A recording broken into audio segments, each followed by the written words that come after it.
Mm-hmm. Mm-hmm.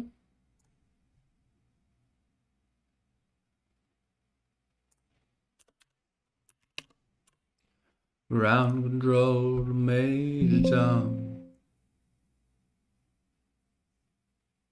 No. Ground control to Major Tom.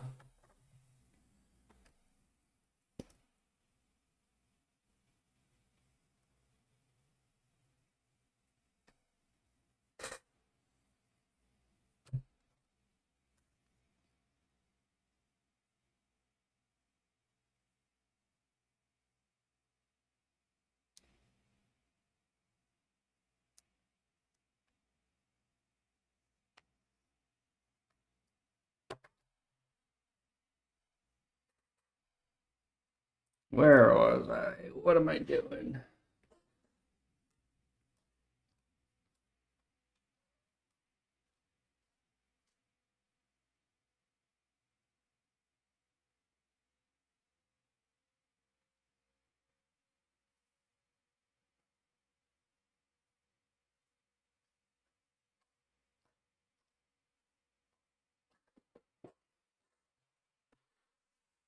Ground control to Major Tom. You to me.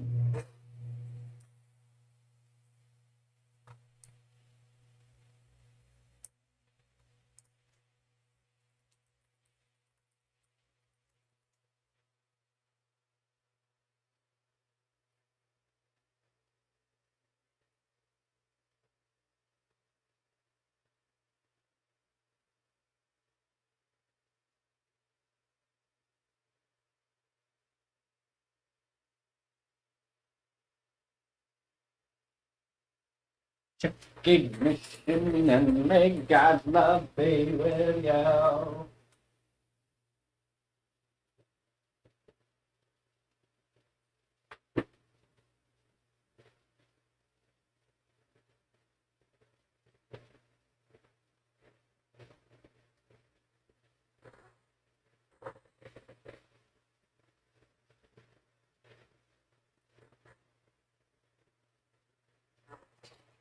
What's going on here,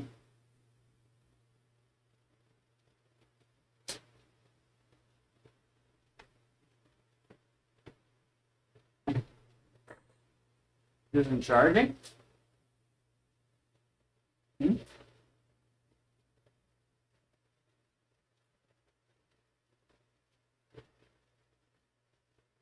What's up with that? Alright, we'll leave it. Don't care to figure that out. We're doing game to dev. see whether the timings on that blend node are correct or not. So pause the video and have a go. Okay, welcome back. So hopefully this was fairly simple to do. Let's go into the variables in the My Blueprint pane, add a new variable. It's automatically a boolean for me for some reason, and I'm just going to have this as is dead. That's going to be the state that we're going to then grab from the character in the next lecture, not in this lecture. I'm going to drag this into our anim graph, get is dead, and then I'm going to hook it up to our active value, like so. And now, if we compile, we should see. What am I in right now? Is dead. The is dead show up in the anim preview editor over on the right, bottom right, and if I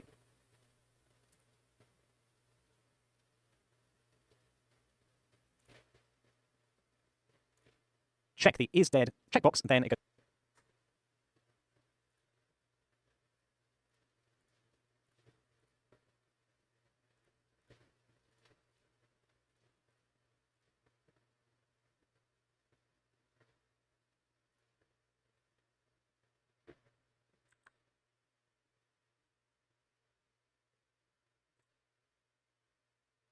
This doesn't seem right.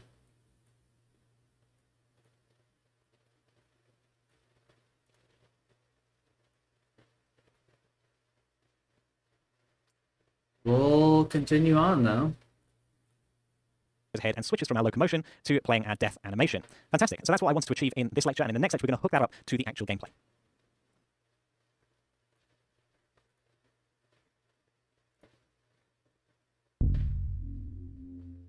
Hello and welcome. In this lecture we're going to be hooking up our health system to the animation blueprint so that I can shoot this character until he dies. Let's dive in and see how that works. So we want this boolean in the animation blueprint to be set automatically from our gameplay. And if we go through to our event graph and have a look how this is currently working, other properties like this, such as get velocity, get active transform, we're going to the pawn and we're doing a get function on it every time we want to update our animation. So we want to kind of follow along in this model where we're going to go and get whether or not our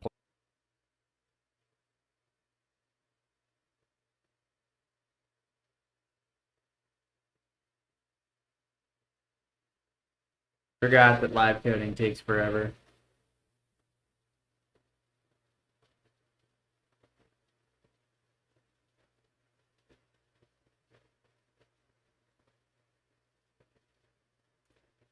player is dead. So to do that, we need to expose some functionality, some callable function from our C++. So let's go over to the C++ and have a look what is there. So we could create a public function, but that doesn't necessarily make it accessible. To do the accessibility, we need to have a U function, which makes it visible to Blueprint and Unreal's header tool system. But we've got to go one step further than just having it as a U function. So we start with the U function macro, but we want to make it Blueprint callable. So that is the option that we can use, Blueprint callable. However, there is another option that overrides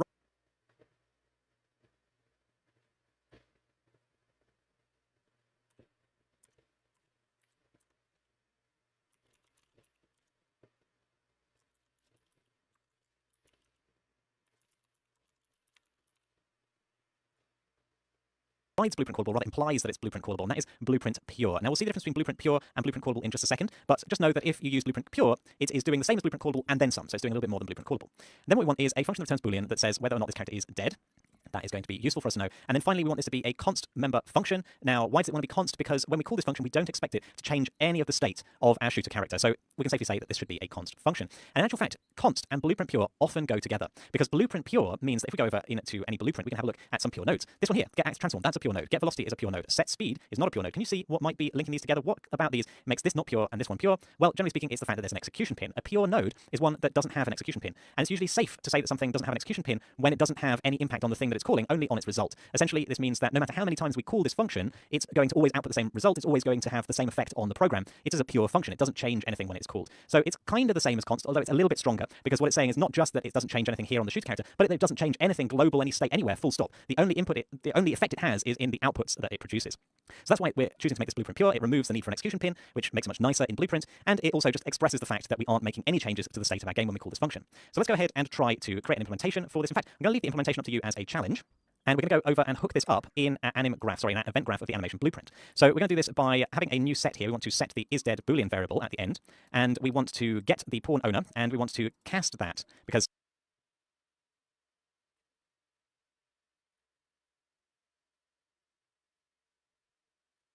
Brody.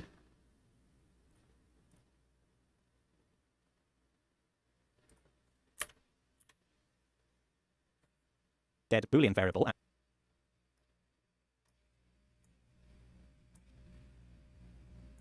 Wait. How are you able to do that? Having a new set here, we want to set the isDead Boolean variable at the end.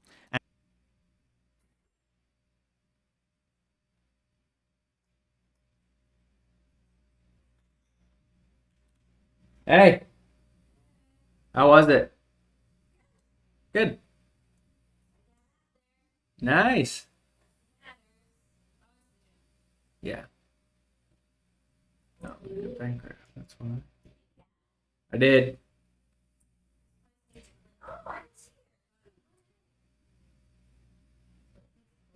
Yeah. I'm down. And we want to get the pawn owner. Yeah. You need to get in there? And we want to cast that, because it needs to be a shooter character in order to have this isDead property. So we want to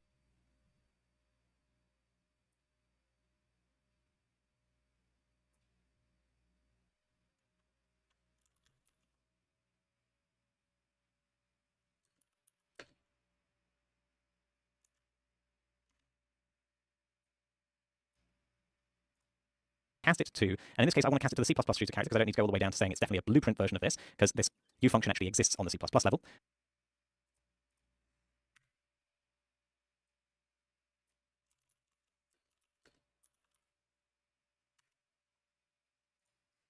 So we're going to go ahead and cast. If we succeed in cast, we're going to be setting the isDead property. Let me just put in some redirect nodes here to make our blueprint just a little bit nicer looking, like so. Redirect nodes here to make our blueprint just a little bit nicer looking, like so. And then... What?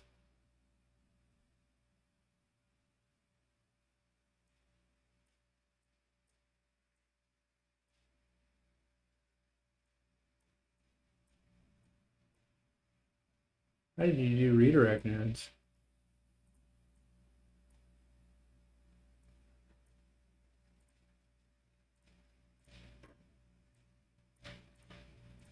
Come on, dude. Move it.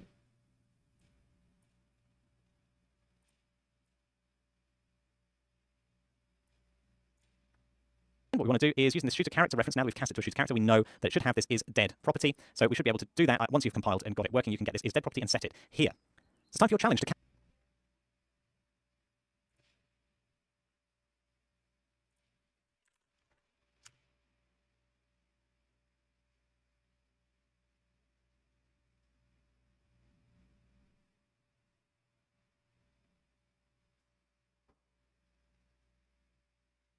What is it? Control Shift B? Station. If health less than or equal to 0.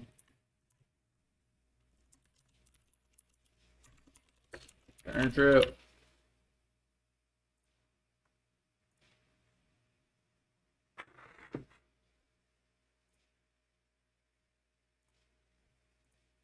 That's it.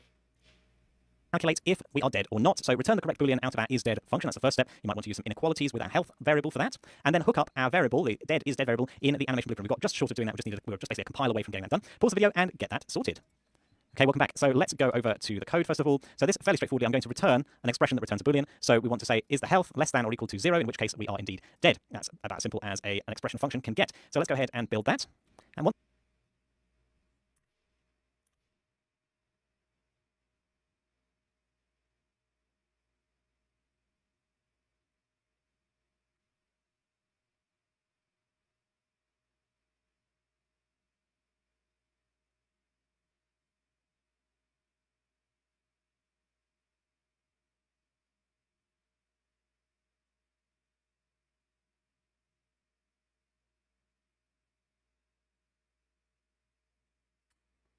Oh, come on. We'll do it this way.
This animation stinks.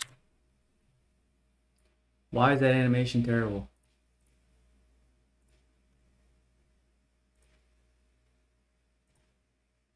Death forward?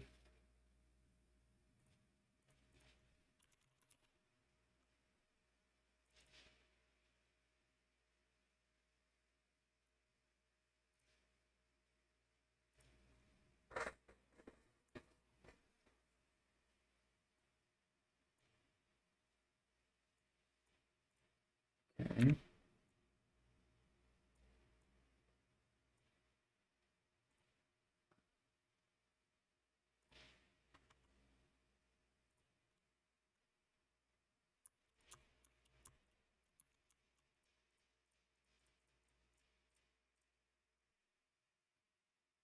Gotcha. Killed you. or equal to 0, in which case we are indeed dead. That's about as simple as an expression function can get. So let's go ahead and build that. And once that has compiled, we can go over into Unreal. You can see it has no execution pin because it is pure. Then we take this boolean off of that and hook it up to our isDead variable. And now if we go ahead and play, we should actually be able to kill off that character in the world. We'll shoot at him until his health goes down to 0. And there you go. The animation has successfully killed him off.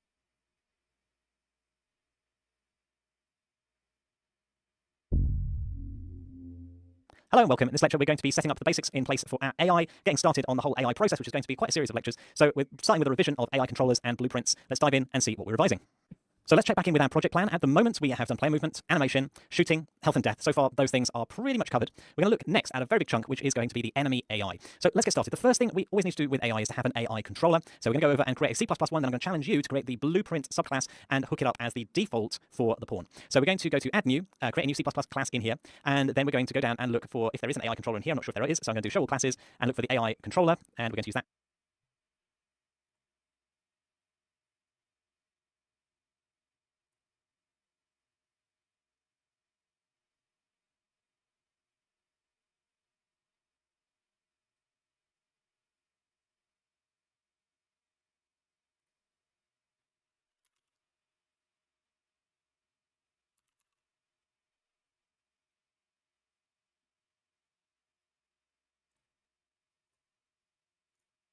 As our base class, go ahead and rename it to something like shooter AI controller.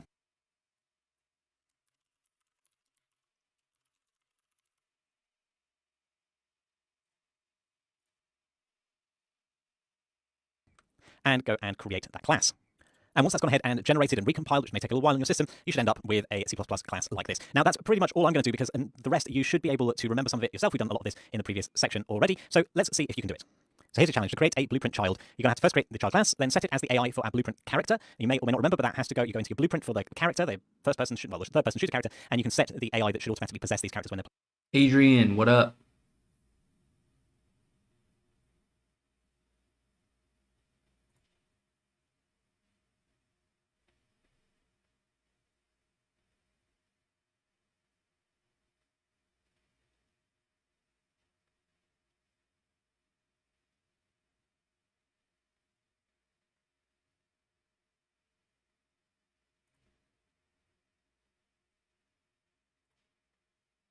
What up? What up? places in the world, and then test the actors are created. Test that the AI controller actors are created by basically unpossessing, doing F8 and having a look in your world outliner to see if those actors are present. Pause the video and have a go. Okay, I need to create a child class. What did I do?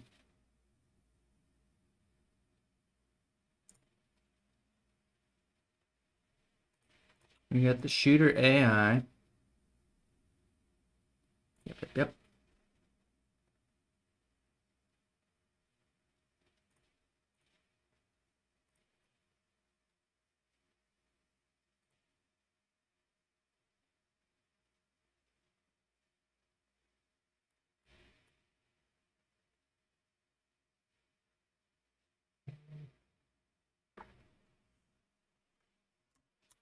BP shooter AI controller.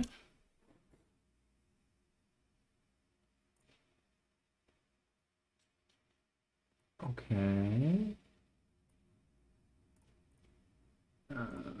You go into this guy. BP shooter character.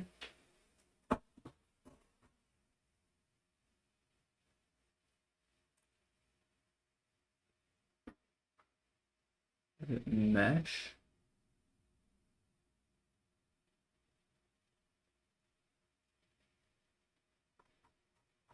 Set as our AI for the BP character.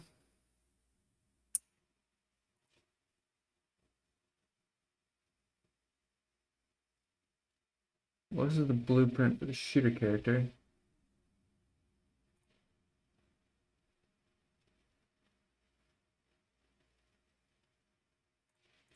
But I am using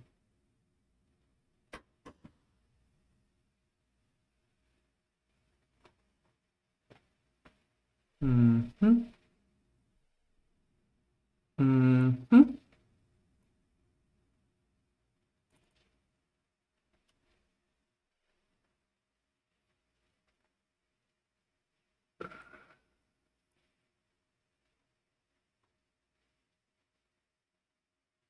Physics?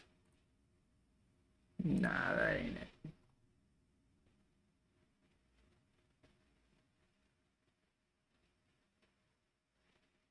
Is there an AI? No, I don't know. Okay, welcome back. So first of all, we're going to create a blueprint child class here. So I'm going to do that by going to add new blueprint class, and I'm going to make it a child of the shooter AI controller. And then I'm going to call it the BP underscore shooter AI controller. I can get the capitalization right. So far, so good. And then we want to make that the default AI for our BP shooter character. So I'm going to open up the BP shooter character and dock it to the main window. And then I'm going to go to the class defaults, details.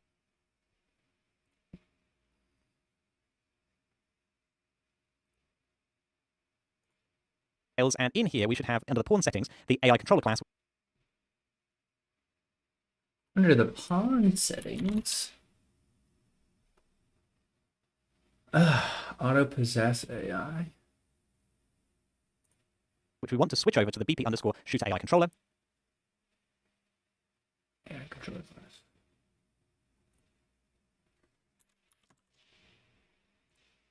Okay. So I can click or save, okay, do all of that, and go Alt-P to play, and then F8 to depossess, and have my mouse back and look in the world outliner. We should be looking for a shooter AI, and here we go. The BP shooter AI controller is being created for that character we put in the world.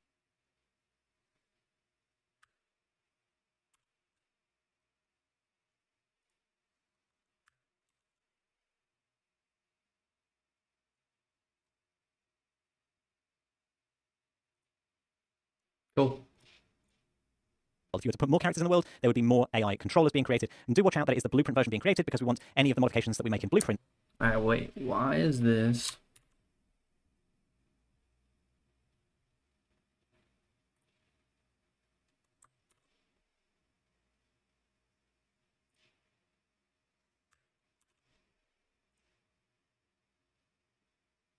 This is BP shooter character 0.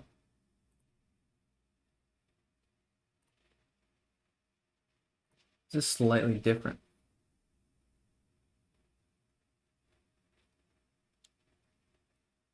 Adria Justin. No thanks. Not looking to purchase anything at the moment. To be showing up in our game, basically. Cool, so we've just gone through a quick revision of how we typically set up AI controllers, and the next lecture will be actually making that AI controller do something, basically aiming at our player. See you there.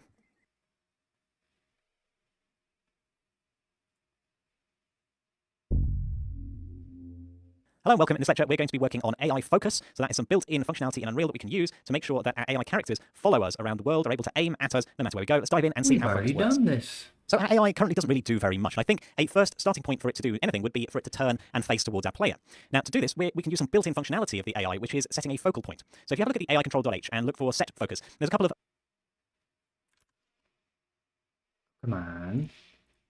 What is the hotkey? Hotkey. Ooh,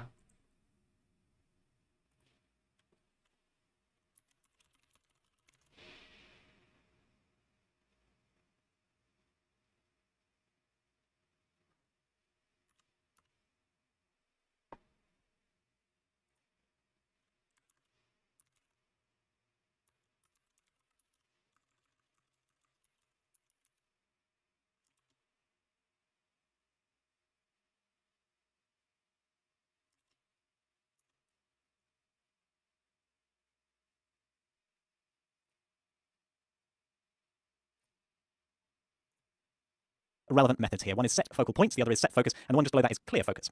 So the idea here is that you can tell the AI controller that it should be trying to focus either on a particular point, or it should be trying to focus on a particular actor. If you choose the latter, if you choose to focus on an actor, then what's going to happen is as that actor moves, you're going to keep focusing on that actor, whereas if you chose to focus on a particular point, you would keep focusing on that point, but if that point was the location of an actor, when that actor moves, that point does not get updated. So typically, focal points are for things that are fixed in the world, actors for things that move around, that kind of makes sense. Adria, and then we have this not clear interested. focus function down Appreciate here, it, which though. tells us that we should stop focusing on something. So that's how it works. You set focus, you clear a focus. Now, there is this priority variable in here, which we are going to come to a little bit. But the idea here is you've got different levels of priority. We've got this enum here, which by default on set focus and set focal point is set to gameplay. If we go and have a look at the definition of that enum, you can see there is a default, move, and gameplay, and they're basically listed in the order of priority. So gameplay will have the highest priority. If you set something as gameplay, that's what it's going to look at. If gameplay isn't set because you cleared the gameplay priority, then it's going to look where it's going, and if it's not moving anywhere, then it's going to just look at the default priority, which might just be somewhere off in the distance. So if you've got a guard that's got a patrolling behavior, he'll default to looking to where he's next moving to. Once he gets there, you could set a default point for him to look at. So I don't know, maybe he's looking at the entryway to his particular zone, something like that. Anyway, this is what the priorities are all about. As I say, we won't have to be using them too much because because we're mostly going to be using this gameplay functionality to say that, hey, there's something interesting going on over there, there's the player, so let's go ahead and look at him.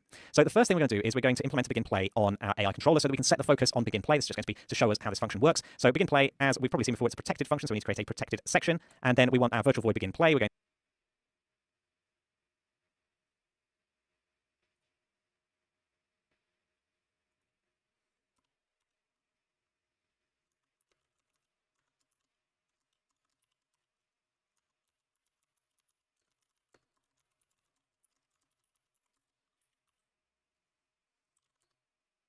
put the override keyword just for safety here, and then we're going to go ahead and create the implementation over in the C++, and we're going to want to call to super begin play, because that's always good practice, because otherwise things in blueprints go wrong if you forget to do this. If you have a problem with blueprints after you've created a begin play, make sure you check that you're calling to super. And then at this point, what we want to do is get hold of the pawn actor and set the focus to it. To get hold of a pawn actor, we can use a function from the gameplay statics header, which if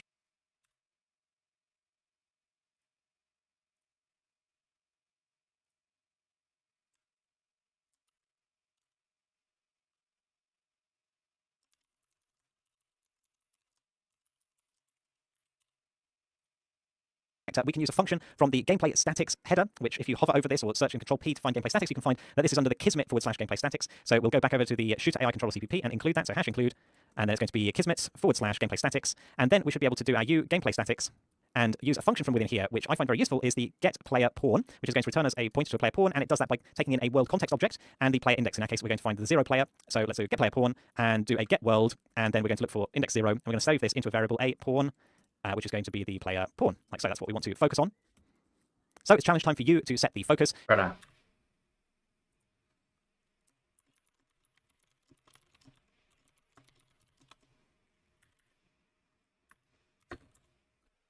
Get player pawn.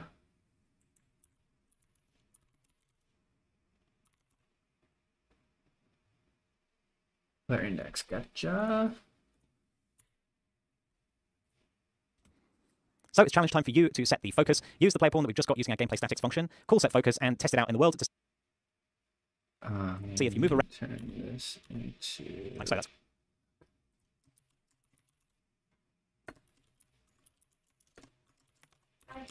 You're heading out? Okay. Go.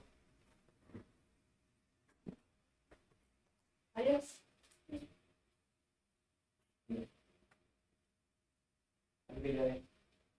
What do you do? Run? Arms and then continue. Yeah, right? Yeah. Yeah, okay. I almost right there. Yeah. Nice. Hard.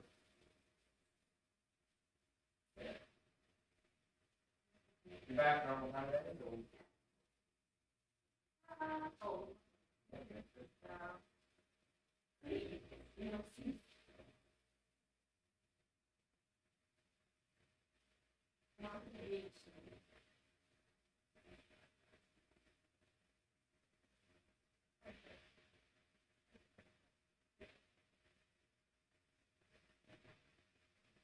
not bad. All right, funny. There you go. Every day? Oh, Lindsay.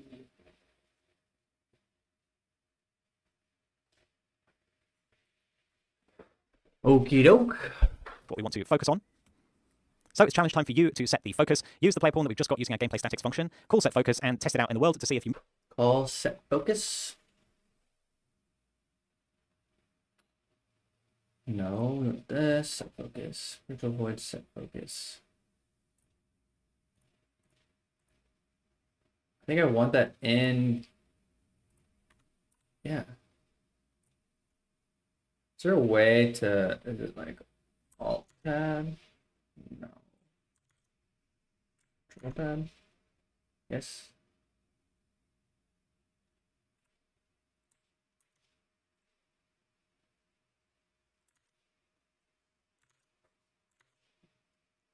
I don't think I need to include this header here. This will be player pawn. Also, I think this goes there.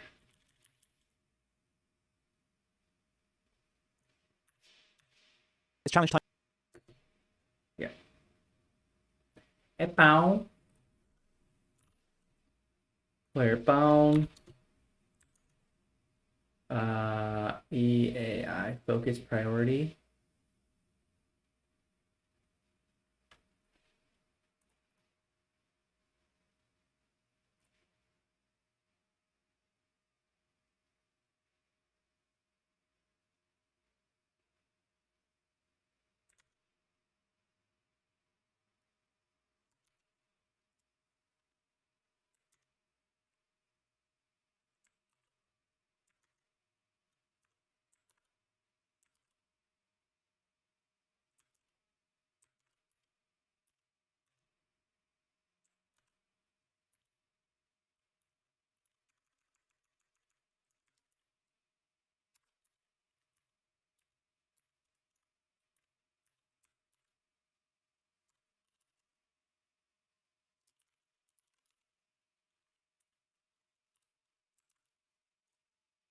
So that's what we want to focus on. So it's challenge time for you to set the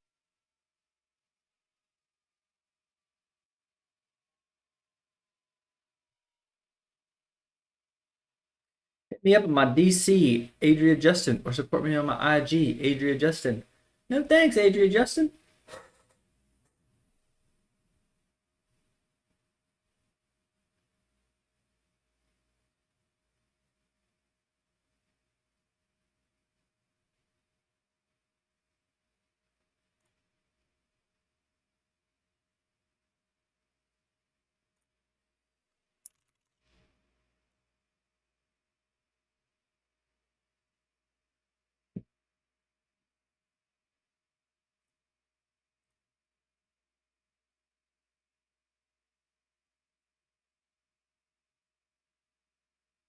Succeeded.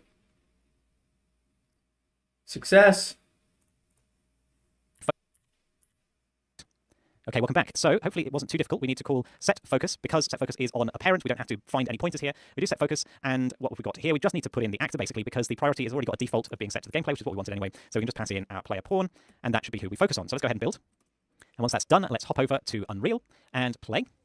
For some reason, I still have this pesky spawn point here. Let's go ahead and delete that and make sure we're spawning near our AI character. Here we go. Let's go and have a look, a little walk around this AI character, and instantly I can see that he is turning to face my pawn wherever my pawn leads. So that is the beginnings of some AI in place. I know it's not much, but we're going to work on getting this even deeper in the next lecture. I'll see you there. What are you doing there, bud? Wait, did you default it? God damn it.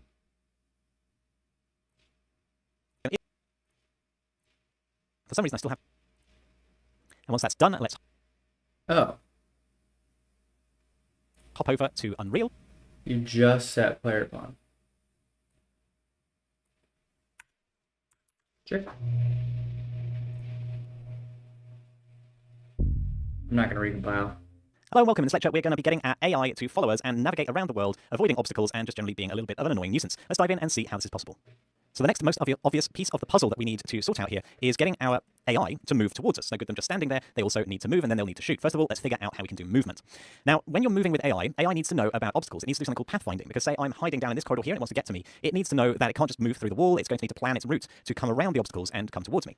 Now, the way this typically works in games in general, and specifically here in Unreal, is that we generate a mesh which tells us where is walkable within a level, and then using various algorithms, one of which is called A-star pathfinding, you can navigate on this mesh and create a route plan, and the AI then uses this route plan to move along. So that's the kind of outline of the process. Fortunately, a lot of that is done for us. We don't have to code this from scratch. So what we need to do is, first of all, be able to see the nav mesh, and at the moment, we can't see a nav mesh partially because there isn't one. So what we need to do is look in our place actors window here. So if we go to window and look for place actors, we need to search for a nav mesh, and we're looking for the nav mesh bounds volume. Now this creates a volume, a kind of box, and everything within that box is going to be checked for how navigable it is, basically whether it's flat, whether it's not too steep, basically whether there's a wall, you can't go through walls, you can't walk over walls because they're too steep. So if we drag in a nav mesh bounds volume and just bring it here and just put it slightly through the floor so that this allows the floor to be part of that navigation calculation, then what we've got to do is enable the visibility of nav meshes. You can do this by clicking on the show button in the top left of your viewport and then clicking on navigation, or use What?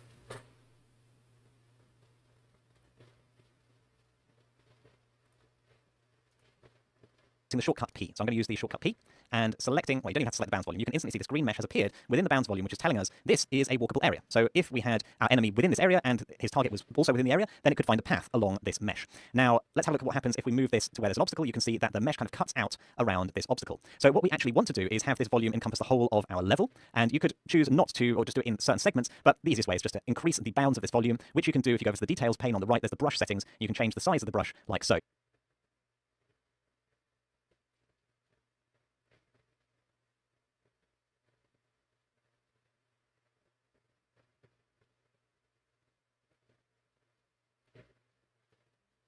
You can see we can make it larger, we can make it wider, and it goes red when it's being recalculated. You can see it's doing that building nav mesh, and the larger it's going to be, the harder it is going to be to build the nav mesh, the longer it's going to take. But you can see that this is working, it's cutting out the corridors, it's cutting out the obstacles that we can't walk around. The second part of this puzzle is having our AI able to do its routing algorithms on this mesh. Now let's go ahead and open the BP Shooter AI controller because I want to show you something that is in here. I'm going to open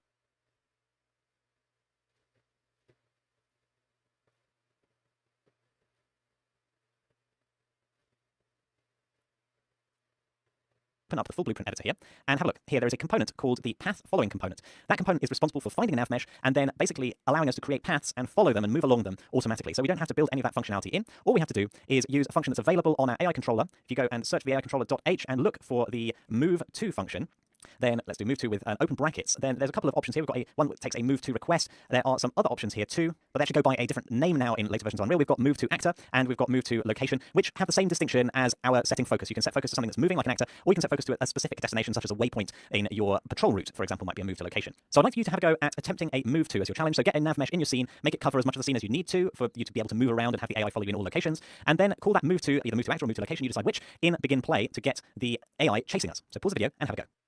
Oh, babe. Okay.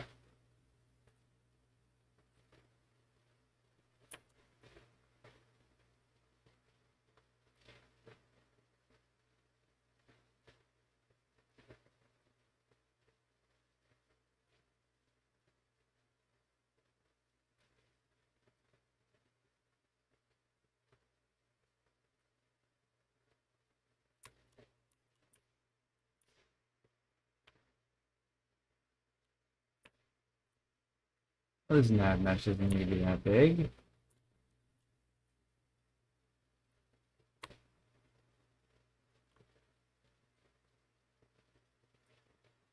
Can we do lit? How do I do this? Wireframe. No. Unlit. I think it is wireframe. What the hell are those?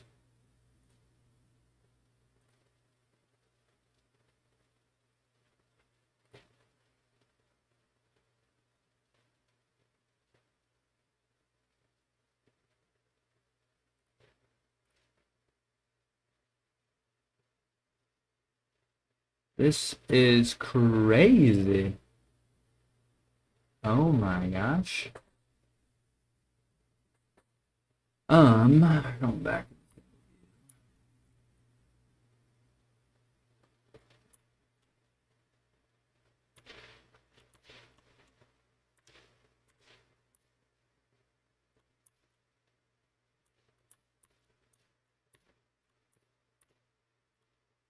No, I want my nav mesh. Please give me my nav mesh back.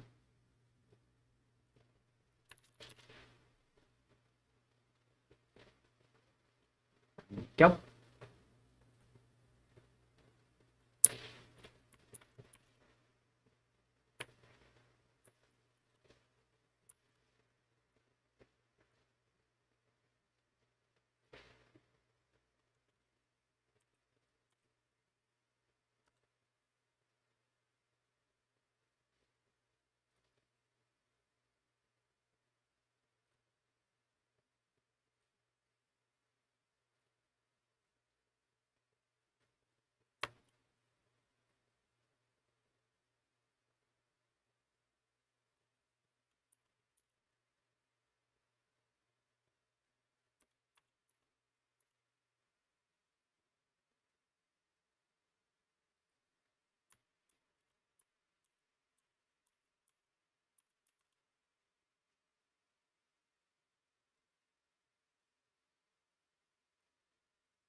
Whatever, that's fine. Now I need to call this and begin play. And what is it called again? Move to actor.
Successfully linked patch.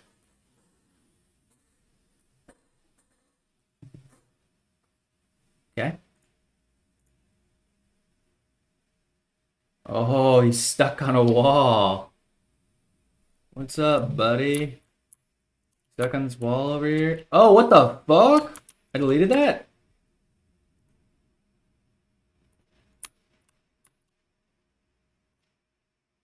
Uh, Scale elements.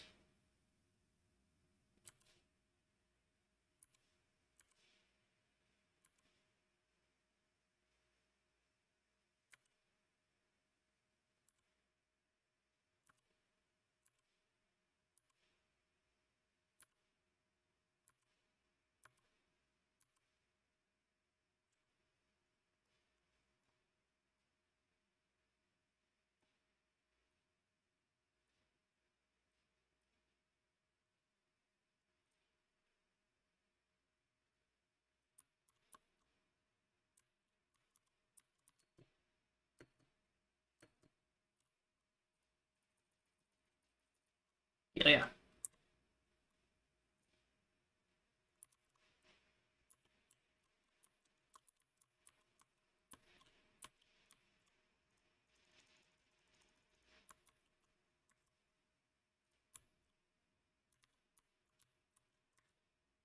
Okay. Okay, welcome back. So let's give this a shot. So first things first, we're going to have, I'm going to be using a move to actor, and we're going to have to set the goal actor. So let's go over to our shooter AI controllers.cpp, and in there, begin play. We can do move to actor, and we've got an actor already, player pawn, which we've got from the last lecture. And let's just have a look. Are there any other useful properties here? We've got an acceptance radius. At the moment, it has no acceptance radius. Basically, it gets as close as it possibly can. I think that might be a little bit encroaching. I'm going to give it an acceptance radius of 2 meters, so it'll try to get within 2 meters of us. So let's go ahead and build that. And once that's complete, go over into the engine, and let's have a look. I'm going to not expand the bounce volume here, just to give you a taste of why we need the bounce volume in the first place. So let's start off with an Alt-P. And here we are, we're on the nav mesh, and this guy has moved towards us automatically. But if I leave that nav mesh, he can no longer get any closer to me because he can't find the route. He can't find a way of getting to me. So what we're going to do is in fact, I'm not sure that was what's actually going on here, because probably what's happening is that he's getting within the acceptance radius of me and then not trying again. So one way to check that would be to just remove this acceptance radius and recompile, and then we can go over and see if that's what's going on. So yeah, he comes right up to me. If I move away, well, he basically forgot that command. So what we want to do is do this in tick, because basically once he reaches me, he gives up on the idea of chasing me. So let's move this over to tick. This isn't the ideal way to do it, but that's what we're going to do just for now. I'm going to copy the signature of... Wait a second. Did I figure something out that he didn't?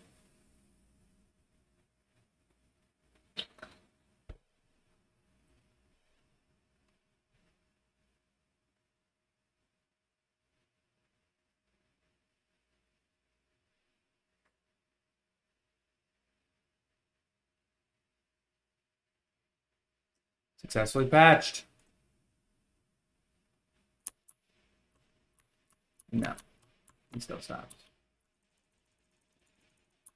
Really? tick from...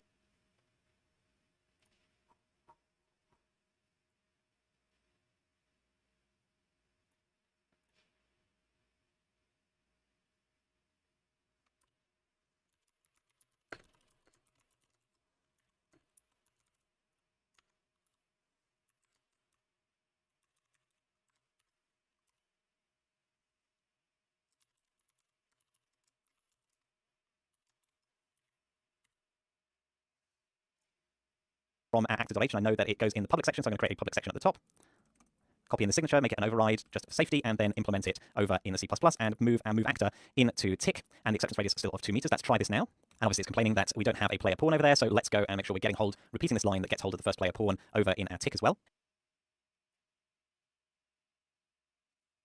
You don't need to call super and tick?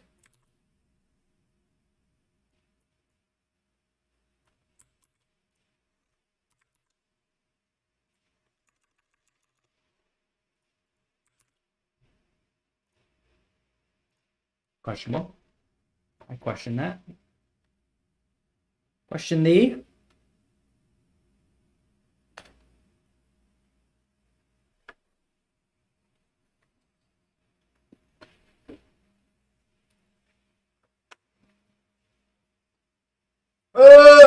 Buddy. Ooh. I question thee. Build that shit.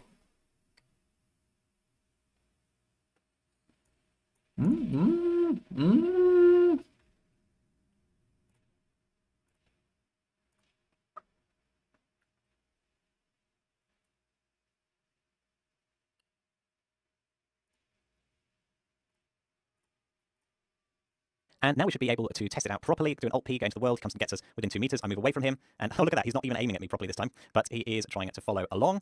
But as soon as I leave that nav mesh, he no longer knows how to find me. So let's fix that up, shall we? We're going to go to our nav mesh, bounds volume, if I can select it, there we go. And then we want to really zoom out here to try and encompass the whole of our level. It looks a bit janky on the outside, this level, but that's just the way things often work, is that you build a level to be viewed from the inside, not from the outside. So let's make this much wider, let's make it much taller so that it encompasses all of the level, and just drag it out so that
Holy hell.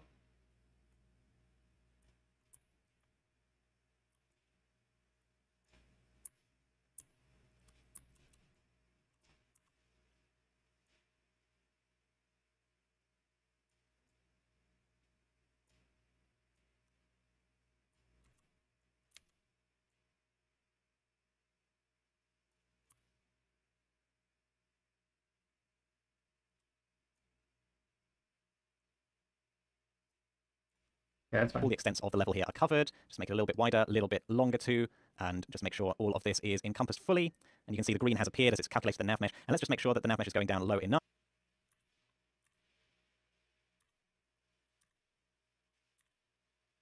What view did you go into? Zoom out here to try and encompass the whole of our level. It looks a bit janky on the outside, this level, but that's just the way things often work, is that you build a level to be viewed from the inside, not from the outside. So let's make this much wider, let's make it much taller so that it encompasses all of the level, and just drag it out so that all the extents of the level here are covered. Just make it a little bit wider, a little bit longer too, and just make sure all of this is encompassed fully. And you can see the green has appeared as it's calculated the nav mesh. And let's just make sure that the nav mesh is going down low enough that it's covering the lowest extents of our map. It seems to be covering it now. So if we go ahead and we can hide our nav mesh now that we have set it all up, and we can do an Alt-P to go ahead and play, and he can find us and follow us pretty much anywhere that we go within this level. You can see that our trusty little servant is following along behind us wherever we choose to go. He is just tailing us and trailing us, which is very annoying, but he is able to do that. Awesome stuff. So in this lecture, we have seen how we can create our nav meshes and how we can use them to get our AI to follow us around the level. Next lecture, we're going to loop back around to this aiming, fix the bug, and check line of sight so that we don't necessarily always chase the player around. See you there. And I've just noticed one silly little mistake that I have made here, which is that I'm not calling to super tick. So that is actually why, when you sometimes you get these weird unexplained bugs, you're not calling to super, then things don't always work as expected. That's why the focus had stopped working, because essentially we had disabled tick on our AI controller, which is no good. If you enable that, then everything should work as normal with the setting focus.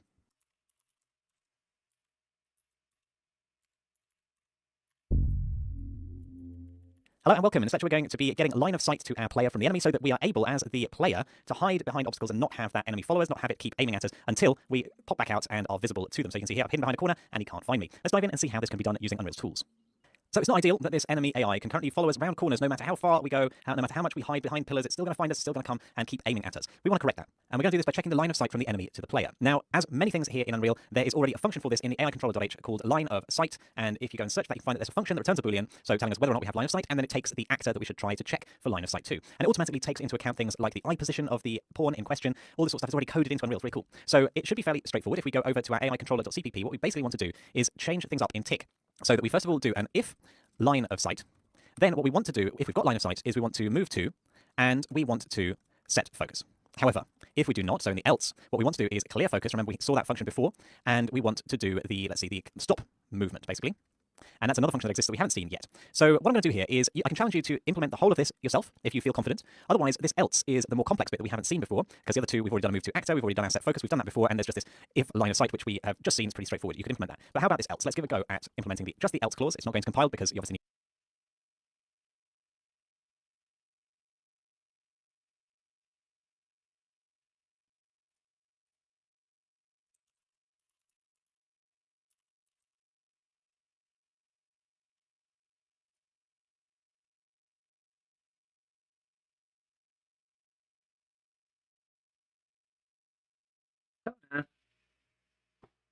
What are you doing, little one? Hmm?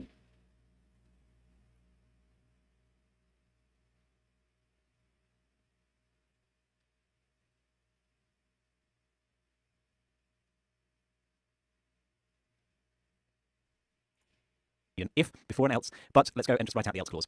So the first thing, clearing focus. Basically, we're saying stop trying to track the player because you can't see the player. You shouldn't be giving off the impression that you know where the player is, even though the AI obviously can because it can access the player's location and so on and so forth. But we need to give the illusion that the AI only knows as much as it can see. So what we're going to do is we're going to call to clear focus. And if we go over to the AI controller.h and have a look at clear focus, you can see the text in the priority that we need to clear now. A reminder that these priorities are basically different levels of focus. So we have typically default movement and gameplay being the highest priority thing. And what we set by default is gameplay priority. So what we want to do is clear the gameplay priority, which means that if we have focus based on movement, for example, if our AI then wants to move back to its guard point, then that focus will not be cleared and it will be off moving back to its guarding point. So that's the way focus works. That's the way the priority system works there. So what we just want to do is copy this EAI focus priority : gameplay, and that is the priority that we want.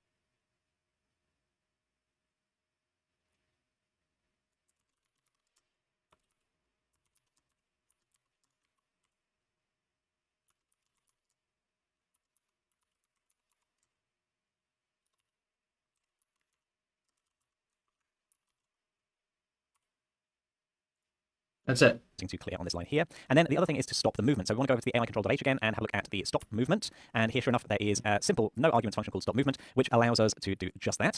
So there you go. That is basically the else statement written. So now it just remains a challenge for you to implement the if portion with the if line of sight and the move to and set focus. And you basically want to remove this code here. I'm just going to comment it out and sort out where you want that to be. So pause video.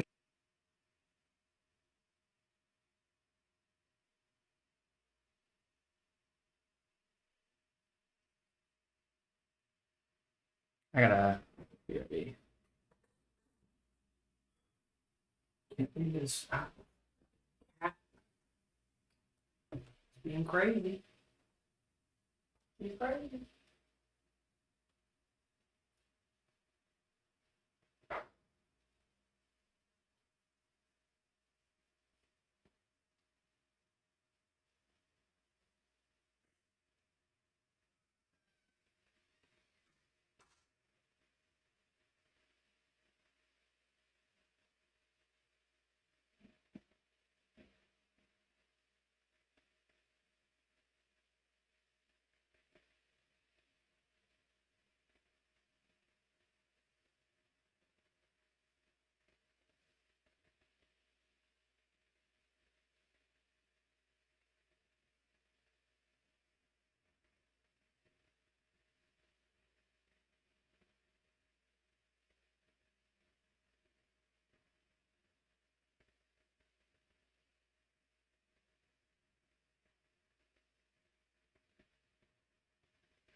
And we back.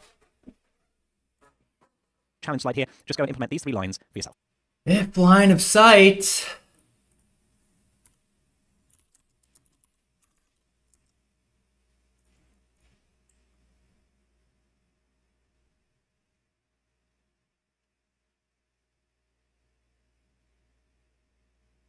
I think it's just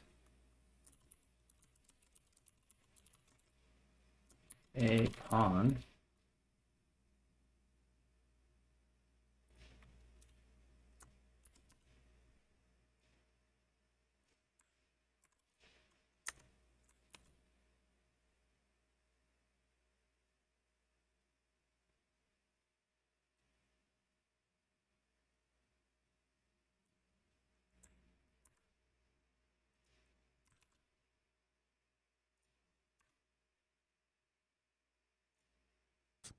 Okay, welcome back. So let's start with our if. So if, open brackets, line of sight 2, and then we want to do line of sight to the actor, which is the player pawn that we want to get access to. So let's just uncomment that player pawn here. And it's mucked up our indentation a little. Let's fix that. And then we want our brackets, our curly brackets here. And we want to do a move to actor. Well, in fact, we can just copy and uncomment our move to actor here. And we want to uncomment it. Yes, there we go. And the focus, we can move that as well. Now, the focus doesn't matter whether you do it before or after move to actor, because while move to actor does set a focus, it sets it to a lower priority, the movement focus rather than the gameplay focus, so it doesn't matter which order we do those 2 operations in. And then finally, we can remove this commented outline where we were getting the player pawn in begin play because we no longer need it. And everything's in tick now. So we could remove begin play. I'm going to leave it around in case we need it later on, just to save me the hassle of adding it back in. Let's head over to Unreal and compile. And when that's done, let's play. So let's see if we can hide from this actor. I'm going to try and move around the corners reasonably quickly. This is a little bit tricky because they can move just as fast as you can, but if you get around a corner like that, there you go. He's lost sight of me. He's stopped trying to chase me. I can just peek around the corner and see that as I'm moving, he's not changing his aiming because we've cleared the focus. I can peek around the corner from the other side. Let's see, peek around over here. There you go. You can see he's still aiming at the last location where I was. But if I Oh, this compiles like instantly.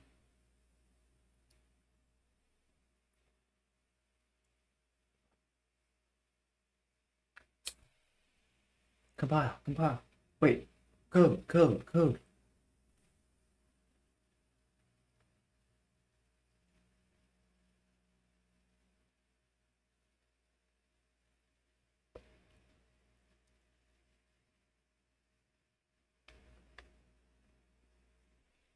Hmm.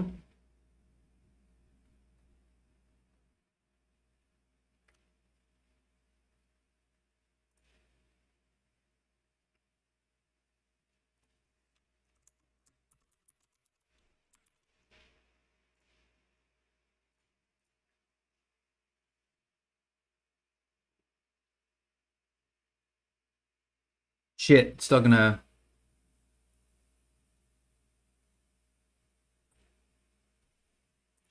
What?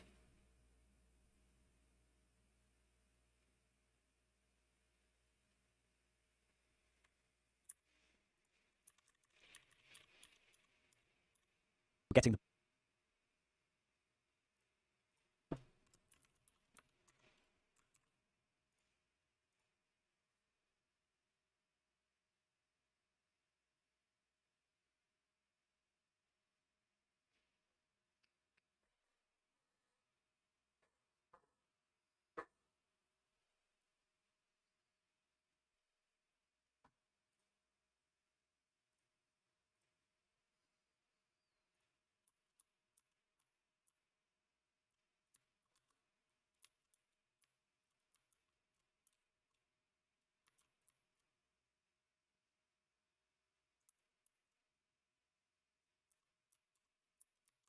Hey, he's chasing me.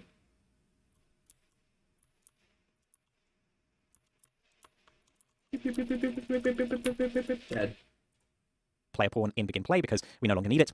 And everything's in tick now. So we could remove begin play. I'm going to leave it around in case we need it later on, just as not changing his aiming because we've cleared the focus. I can peek around the corner from the other side. Let's see, peek around over here. There you go. You can see he's still aiming at the last location where I was. But if I pop up into sight, then he carries on aiming and moves within the acceptance radius. Talking of which, I want that acceptance radius to be configurable by the designer. So let's move it into a U property. I'm going to create a private section here.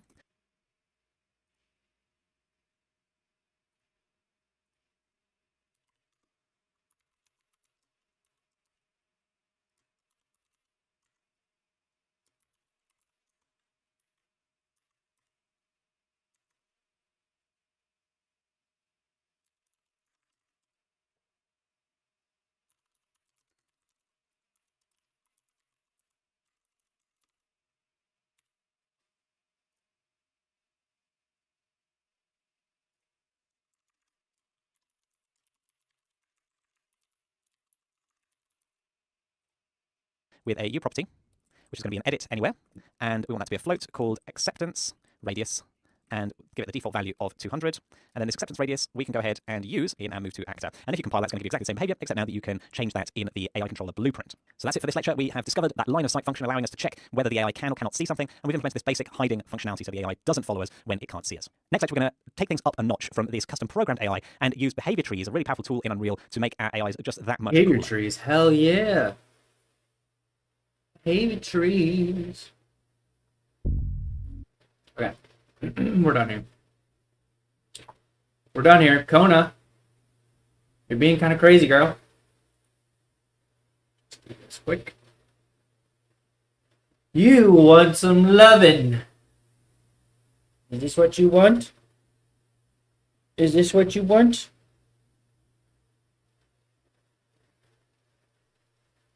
No butt scratches? Yeah, is that what you want?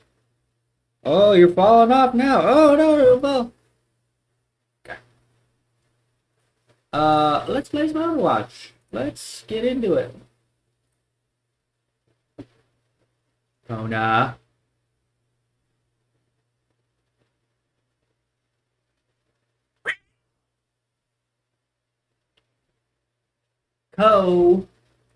Moco Fresh Co. updates. Ugh.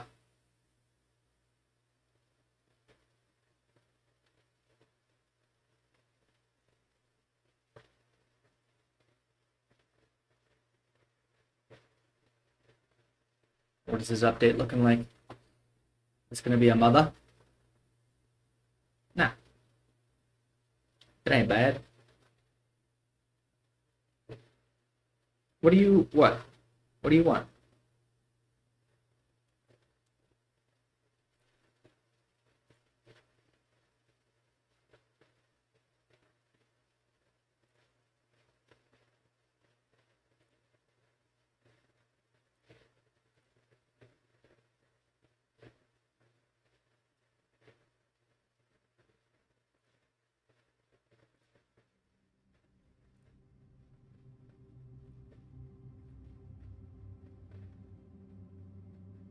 Mother.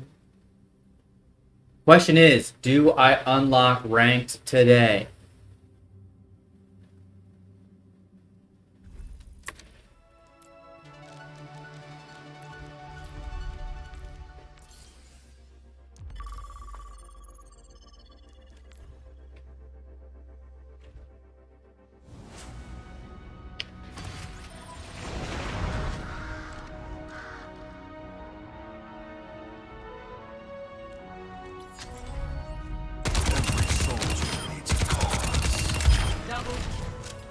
What died, bro?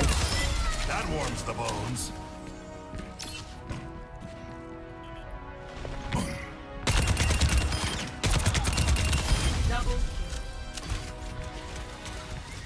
Everyone heal up. Bite the bullet.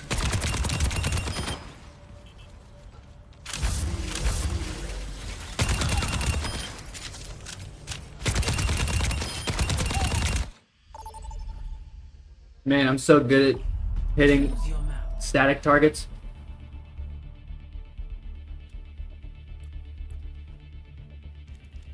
Numbani! Numbani on the way! Numbani!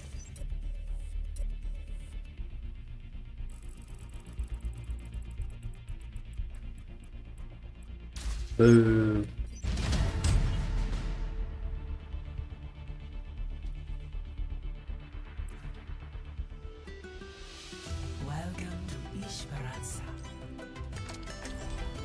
Kona, hey, no. You're not getting food.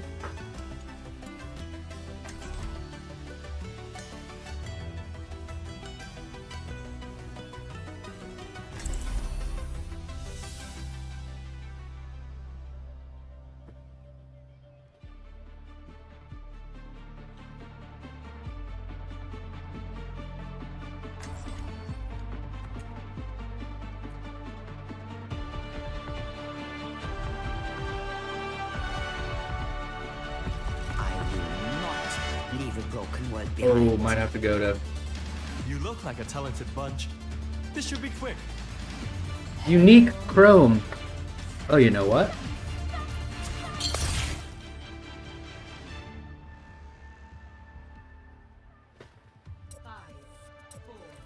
Three, two, one. Objective unlocks in 30. Breaking me down just wakes me up. We can do this.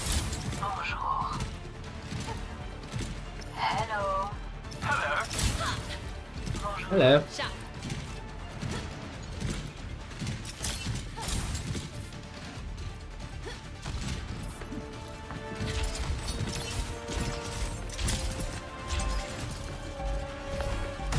I see one. Sending tear your way. We need to stop them. Merci.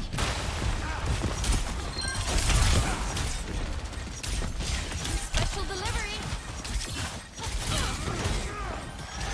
Oh, can't see over there, but great.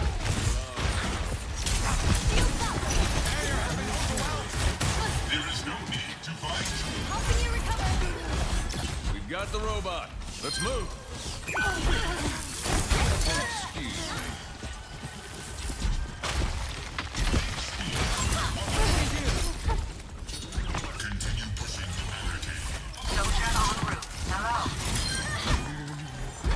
Go then, teams. Go then.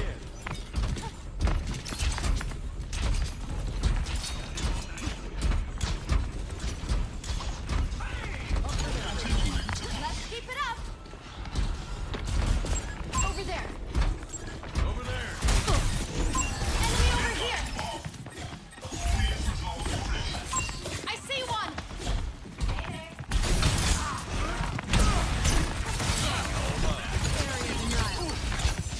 Let me take care of that for you. Too easy.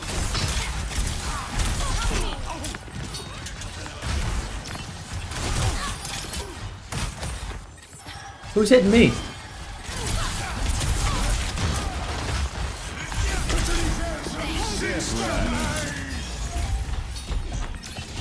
Sending care your way. Watch out, I'm on fire. Get the robot to the barricade. Placing shield. Enemy Barricade's here. moving. Join us. Mark you.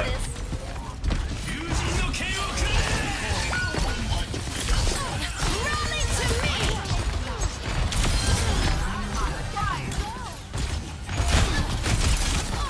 Enemy has our robot. Not for long. Oh shit. No!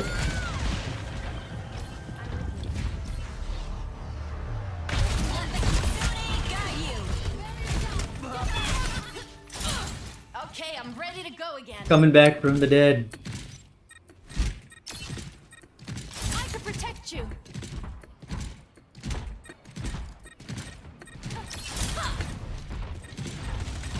Special delivery. We can't let them take the lead.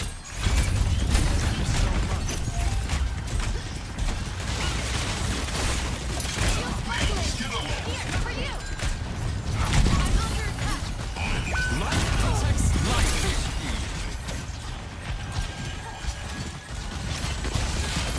It's go time.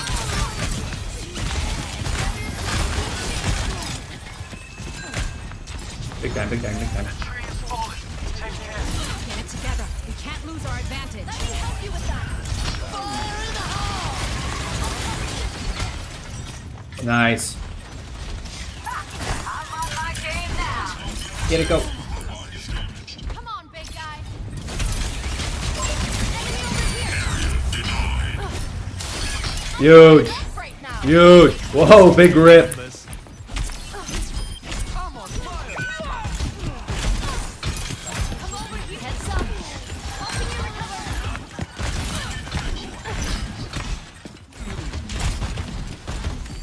I see one. Over there. Shield's under fire. Rally to me. Enemy here.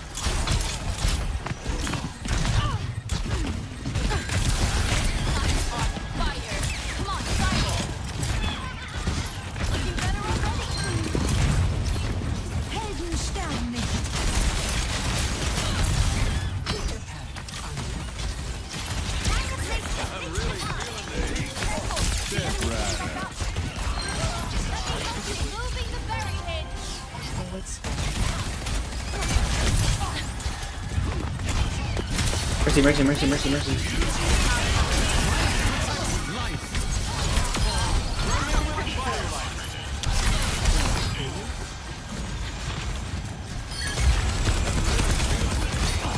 Let's get this on the road.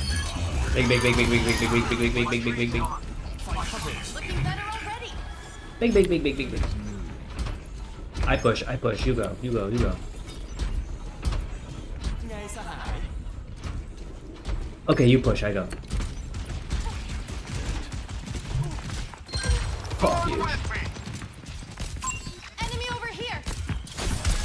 Robots moving the barricade. Here, for you.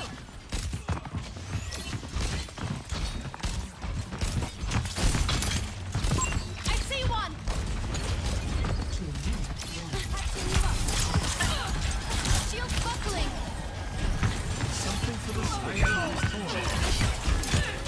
Now we push. Do not falter. Enemy here. Sending care your way. Rally to me.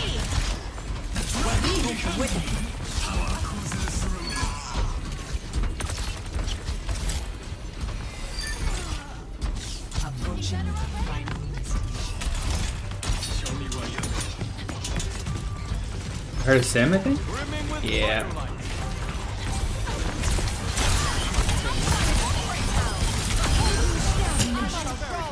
Come along. I've got you.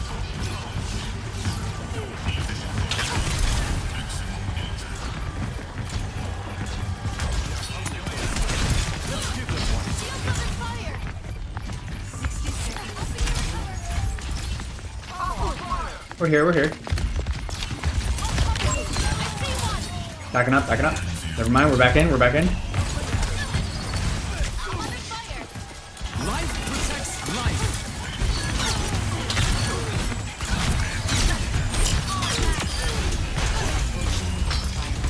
Move along. Step right. Big.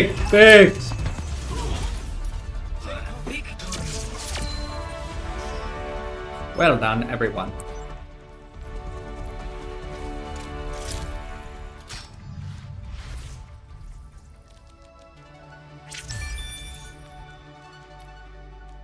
Three more games.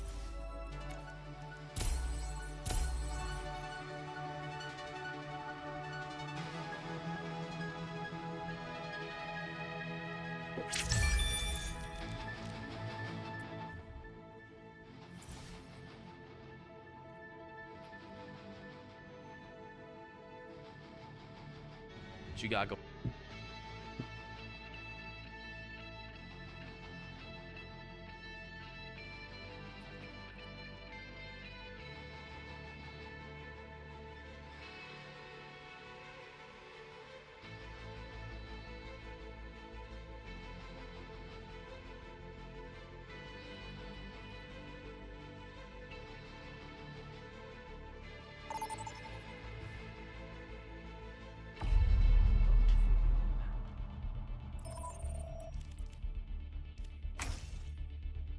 Not the best.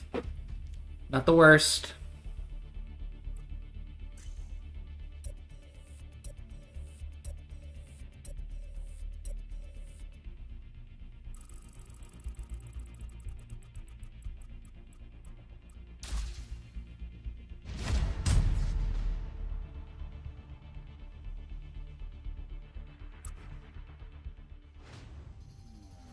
Now arriving at Eos.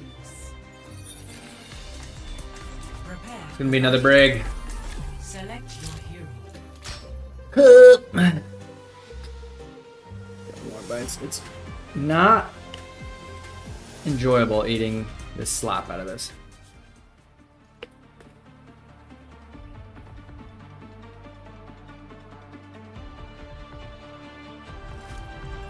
Breaking me down just builds me up. You should come home, Genji. We need your help. There are others in the world who need saving. When I was a kid, you said you'd always be there for me. You are old enough to know it's not that simple.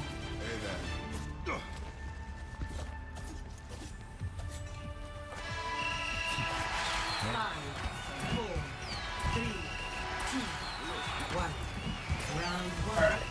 sure what the deal is there. Shit. I'm coming. I'm coming. Here I am.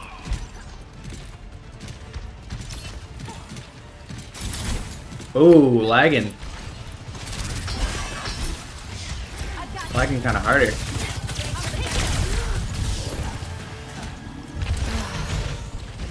Much better.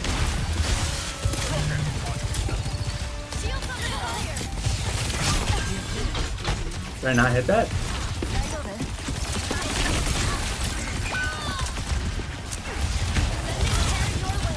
The lag is real.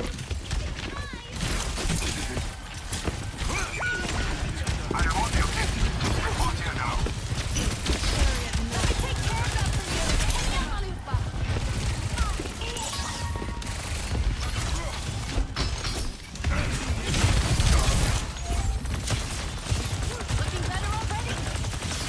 I'm here.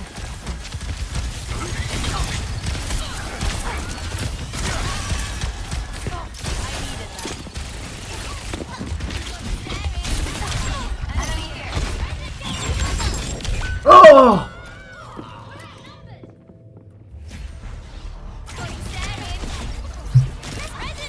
I walked into it.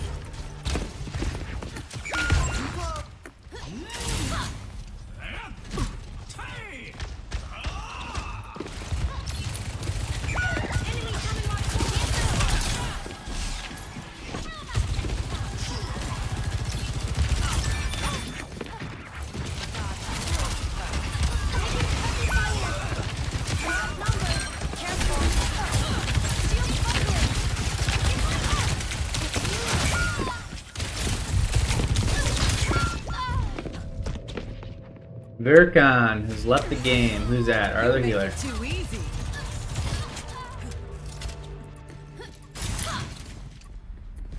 I am on the objective. Report The lag is real.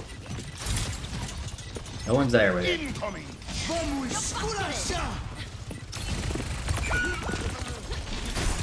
This ends now.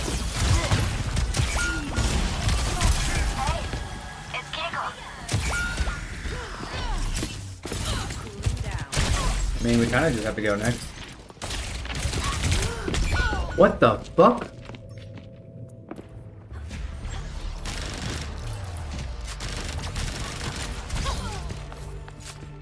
Meteor strike. I should think that one over again. The dragon. Fire. Here, take this.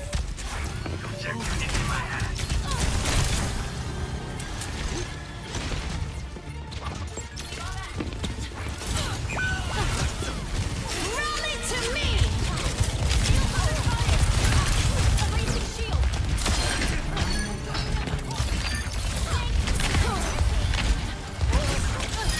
Face my burning flesh. Uh-oh, we're here. We're here.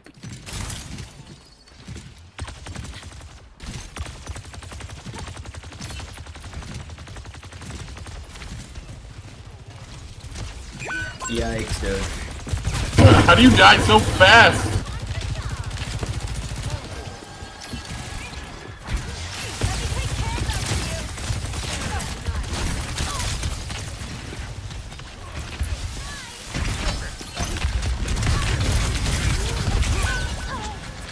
Yikes, dude.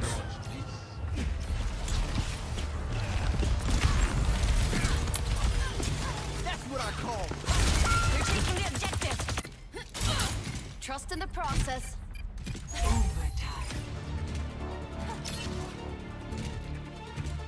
Best round lost.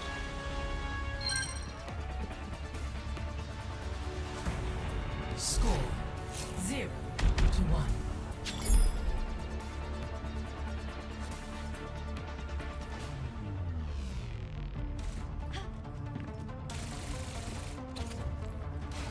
Captain Lacroix reporting. Let's get this done. Oh, we got a fucking widow now? That's not gonna be it.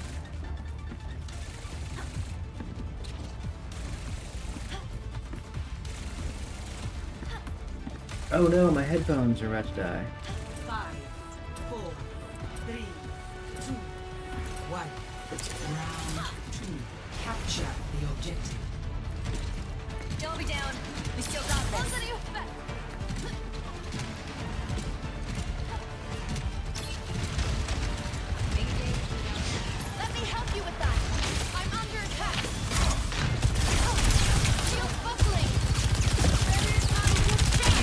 What the fuck? Floaty, you're better than me. Railgun charge.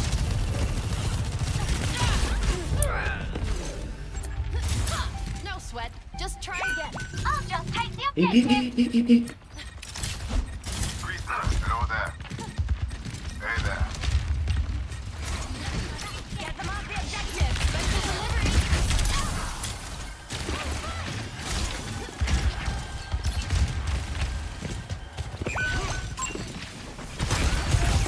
To protect you.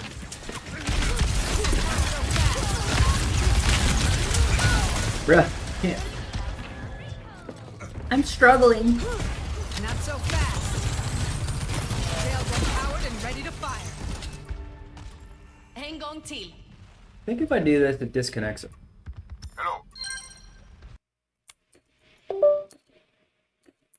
Yeah, I can't hear anything. Moderately annoying. I feel konnichiwa.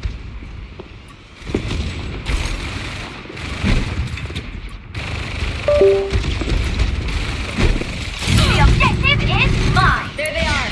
Look at better already. Shields under fire.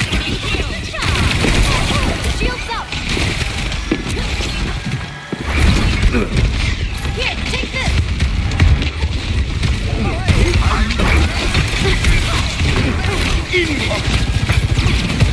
Barrier's not going to get the objective. Barrier down. Meteor strike.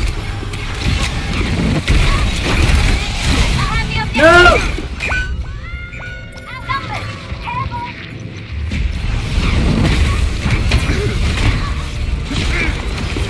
Death awaits. That's not gonna stop me.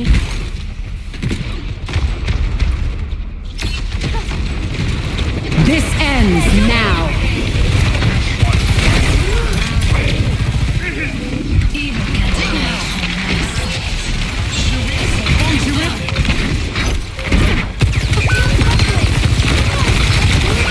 Bruh, I'm getting.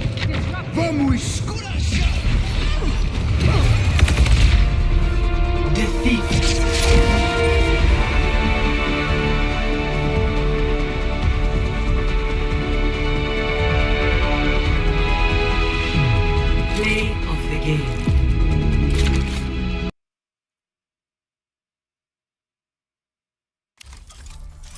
Good on ya.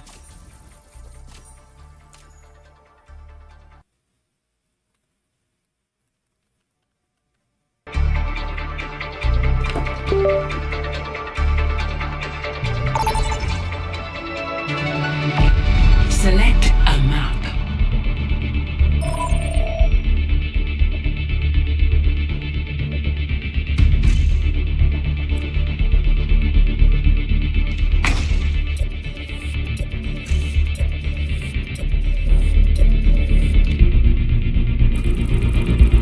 Why is the desktop audio so hot?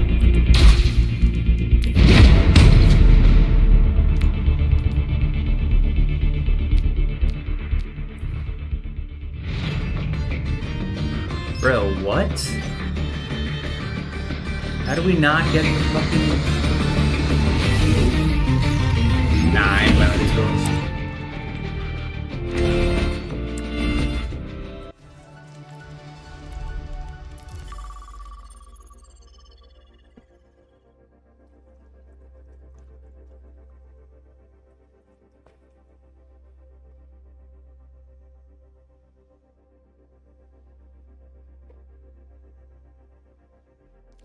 Nah. Straight up, nah. Choose your map. Hybrid escort?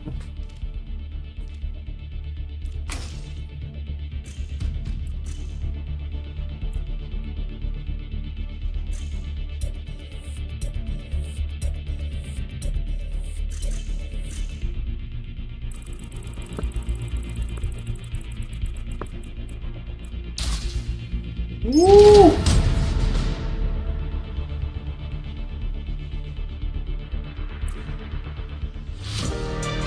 Now entering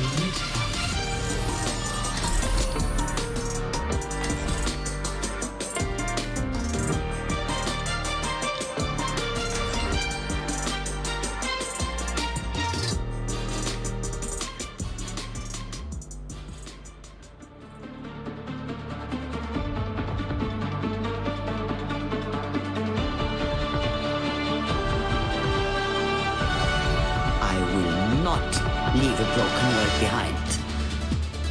We must all find a cause worth fighting for.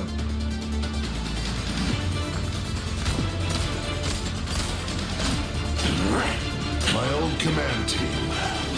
Let's do better this time.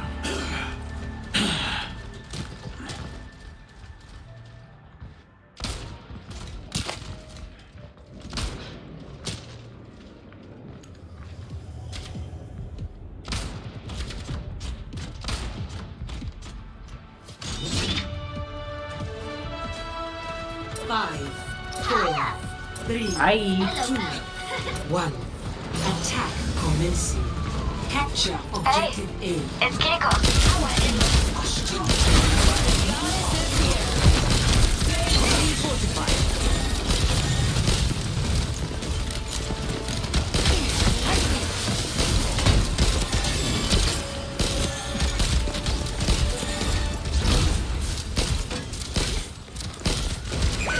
Oops.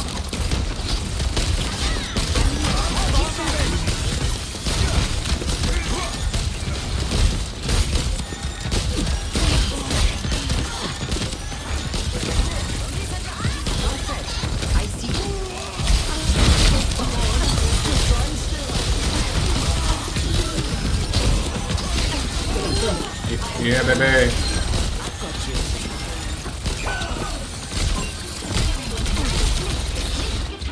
In the back, flower guy in the back.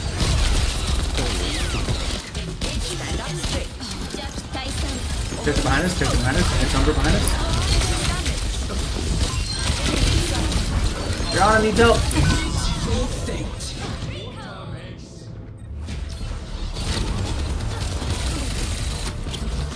Getting dope.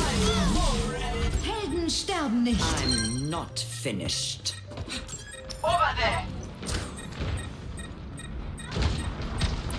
Scratch that KIA. Objective Yeah. Fight. I keep you up. Nice to know you have my back.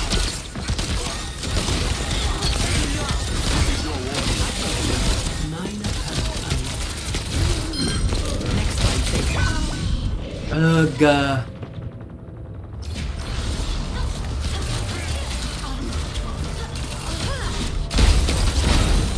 Fall back. This is not the end. My ultimate is ready. Join me.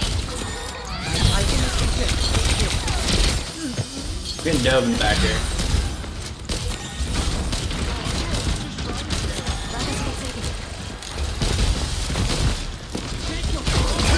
Reaper, bro. I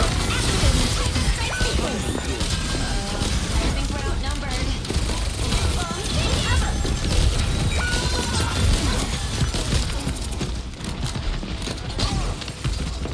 Apagando las luces. محدش يقدر عليا. Meteor strike.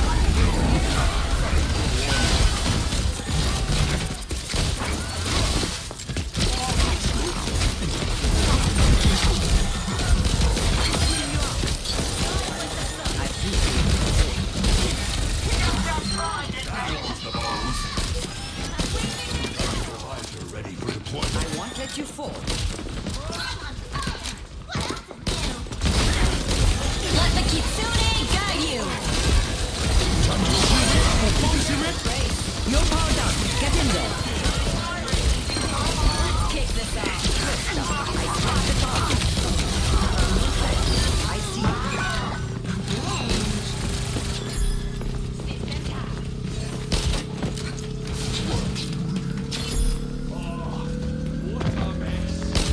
What about Tom Hanks?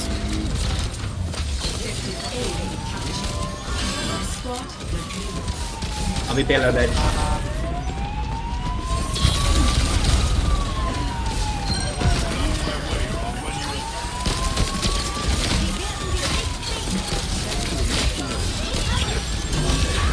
Helden sterben nicht. Still somebody behind us.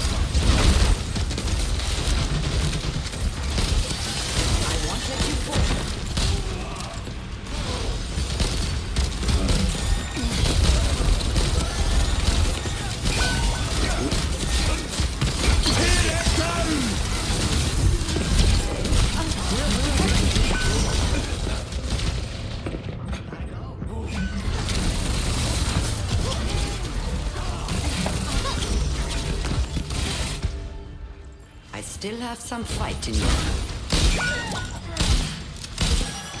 Fred, I see you.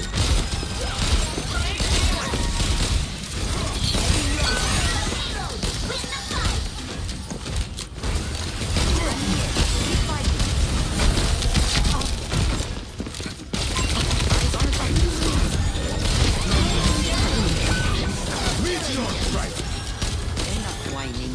You're fine. Targeting hostile. Come on. I've got you.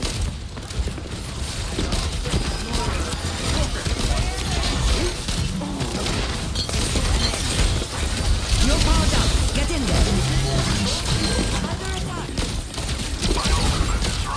Definitely need a flag.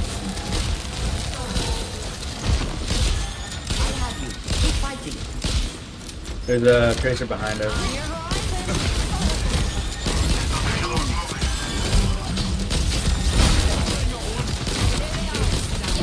Oh, just one guy. We can take him.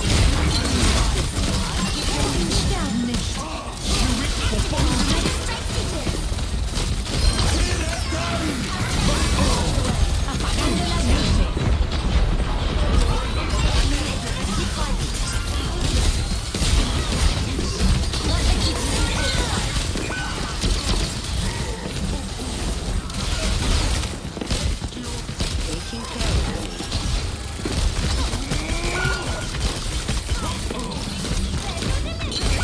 That must sting. Watch your backside.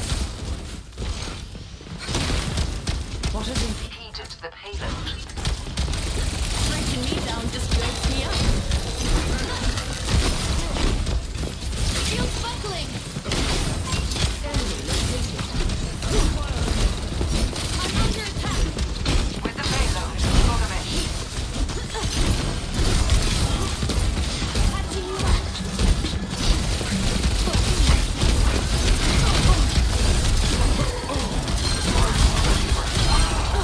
There we go. There we go. Bullets are activated.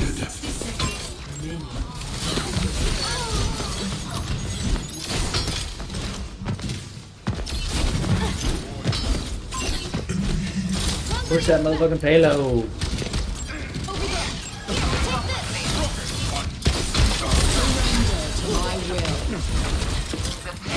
Go for payload. Go for payload. Bruh.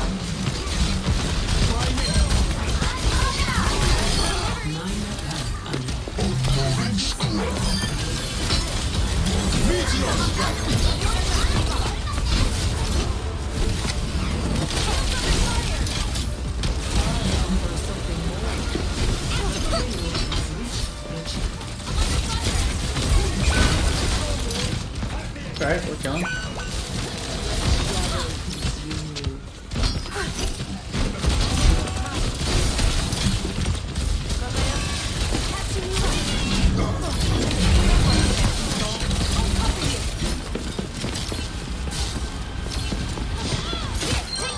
Hold on, hold on. Enemy here. Get tired. Coming back. My kill.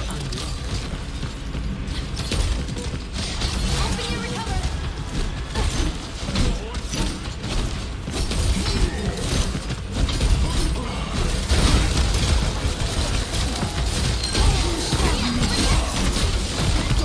My ultimate is ready. Join me. I see one.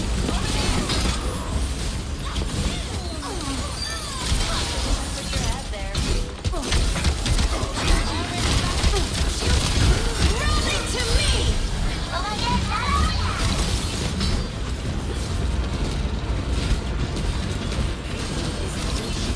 Surrender to my will. Well done, team. Well done. Should we go? Should we go? No! Cancel. Don't want to exit this time. What did he say? GG losers. 5 minutes?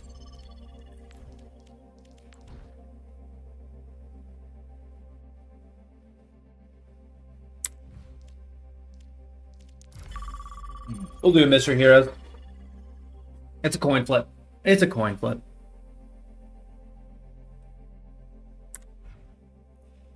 No, I don't want to do Mystery Heroes.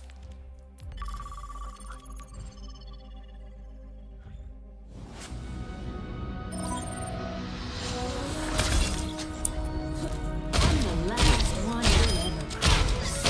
Double kill.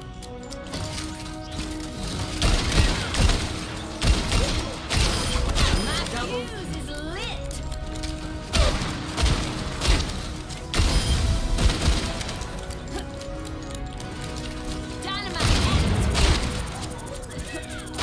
Double. I stick up for my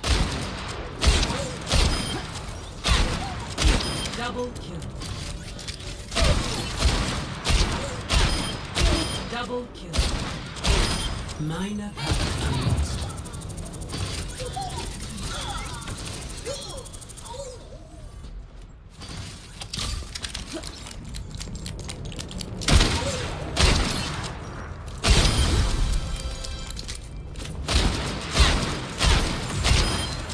Bob, do something!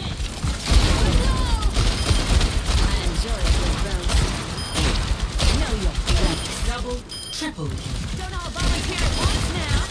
Attaboy, Bob.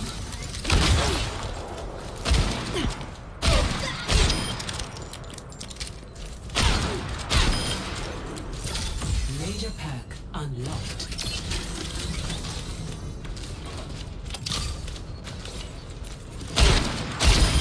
Dead as a doornail.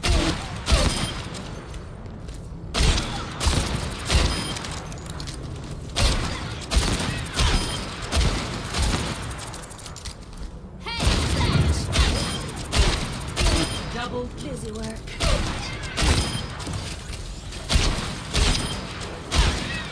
double kill. What the? Vote for a map. Why push? What? Crazy. So crazy.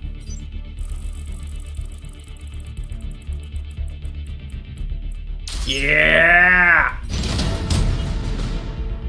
People are nuts. Hot, hot, hot.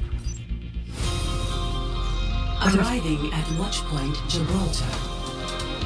Prepare to attack. Select your hero.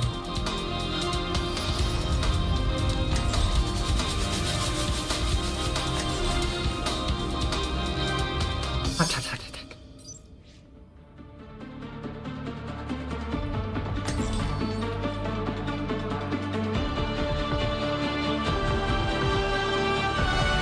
I will not leave a broken world behind.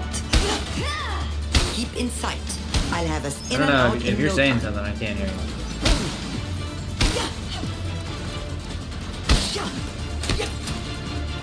Oh, seems like it could be a me issue.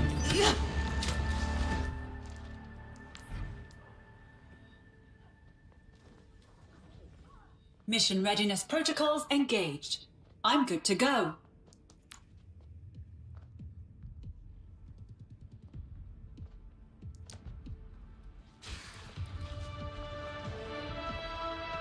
I 4, don't know. 3, 2, 1. Attack commencing. Escort the payload. I am moving to hell. Junk behind? There is a Junkrat behind somewhere.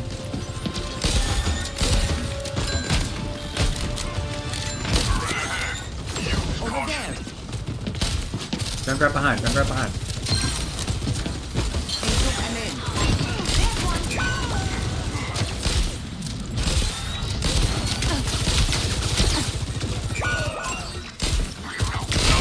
Bro!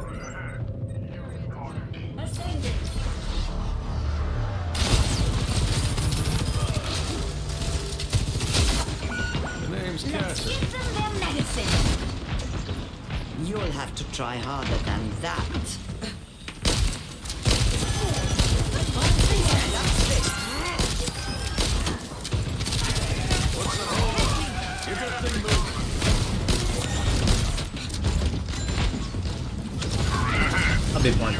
No, Payload secure. Let's move. can't see you guys. Duplicating armor.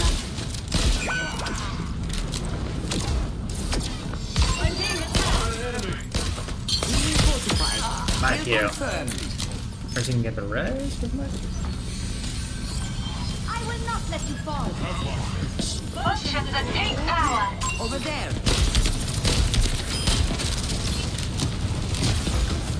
So to your wound. Rest. I slept one. Watches over you.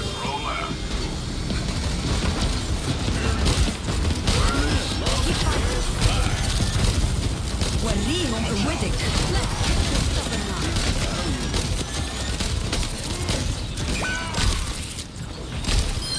Yeah, baby. My ultimate is fully charged. Get in there. I'm under attack. Minor perk unlocked.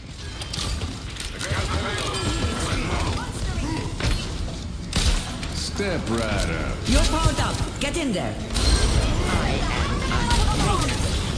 Worth. This ends now.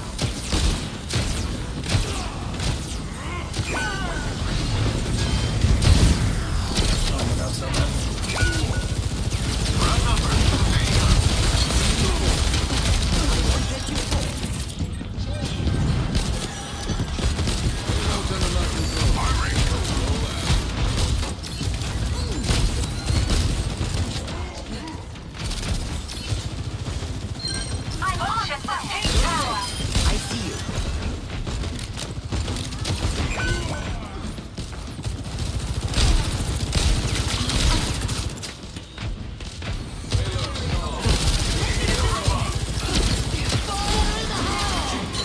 Duplicating waste.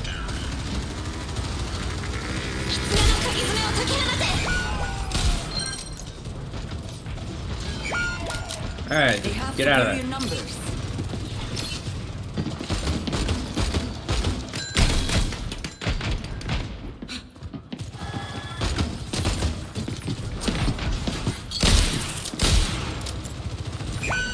Can't see you there, mate. Join me.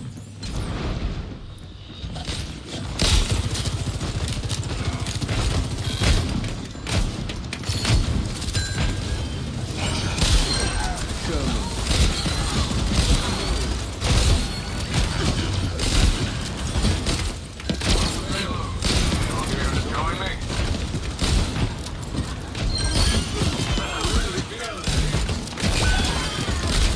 The Iron Forest watches over you. Stand up straight. I am fully focused.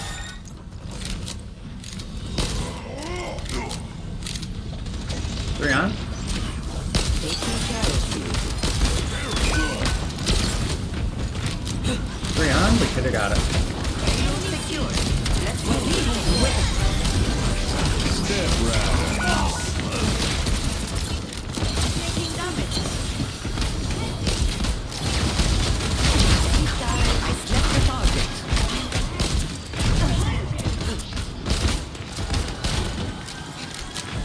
I appreciate it. Monkey.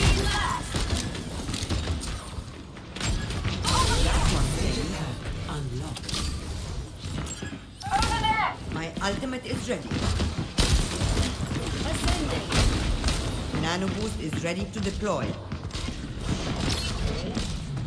Targeting hostile.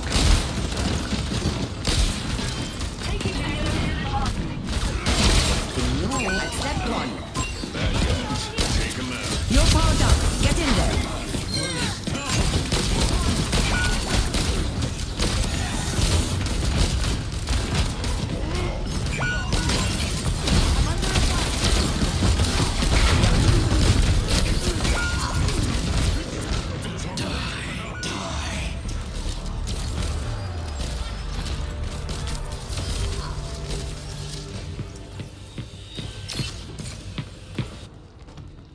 I go out on my terms. Payload stalled. Need to get a move on. Maybe monkey isn't working. Duplicating wrecking ball. Enemy On the back, monkey. You should be jumping on their healers. Yikes, bro. 爪の鍵爪を解き放て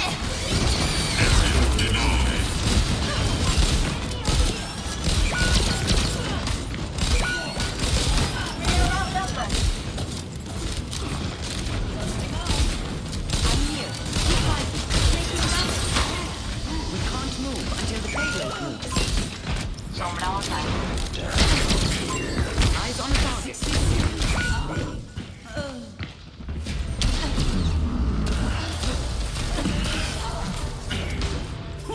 I won't give in. Okay. We push hard, we push hard, we push hard, we push hard.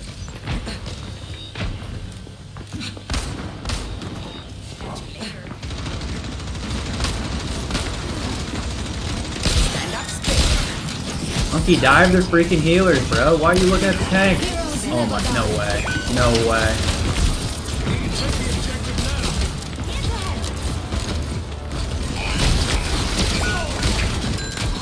Alright, GG's.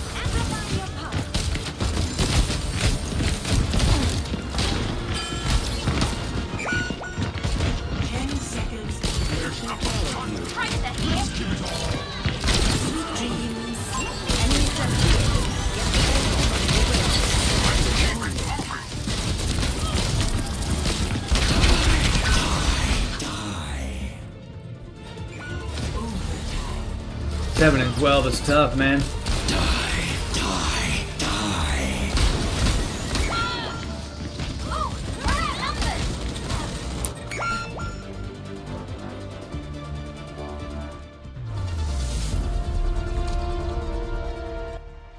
I've got enough for another game. I've got time for another game. Yeah.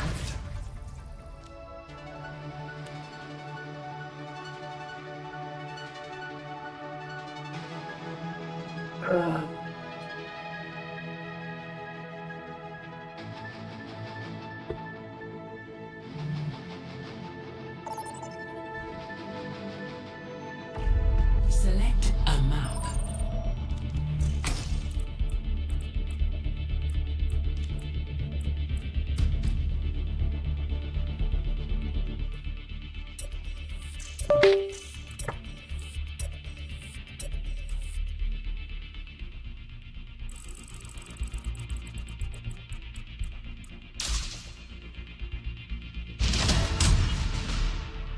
This is just not hitting today.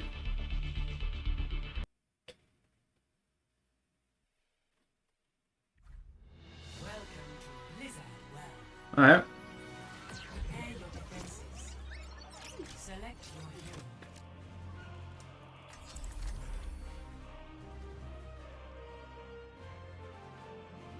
Hatachi. Oh, what's good, my man? Oh, I can hear you now. Oh, what's up? Rough go, last one, huh? Leave a broken world behind. Understood. They always think they can beat me, and I always prove them wrong.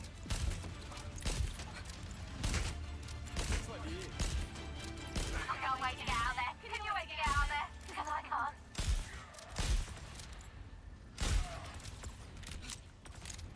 Just another day in the office. Yeah, I'm surprised you're able to say my name right. Many always fuck it up.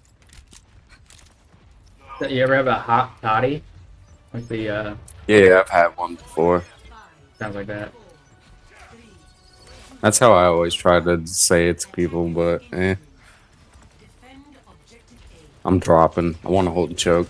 Yeah, I got you. Ooh, run on run action.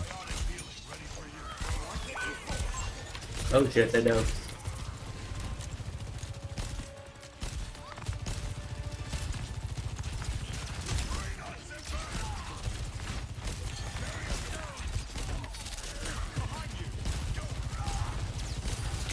Oh fuck.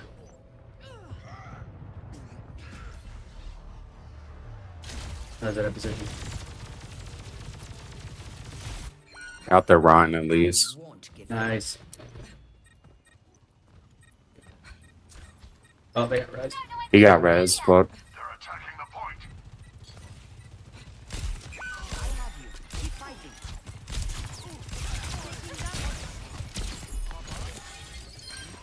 got Genji. Can you We touch? can recontest, maybe? Nah, I got behind, slept. behind.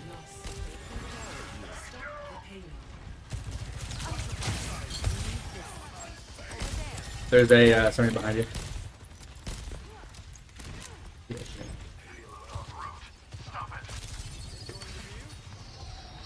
I'm here. Keep fighting. This ends now. Somebody was sleeping.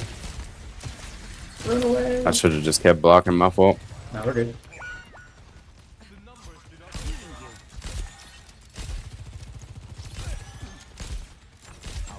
Targeting hostile.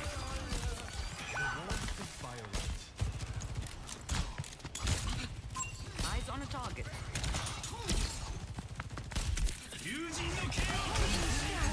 Oh, bastard.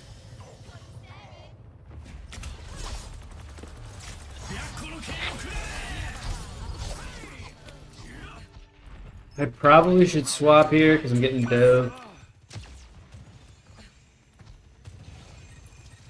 I'm I'm contesting gonna give you card. this nano. I'm gonna give you this nano. Perfect execution. Watch the res. I got dove again. Got her. Can't get the Soj up top, though.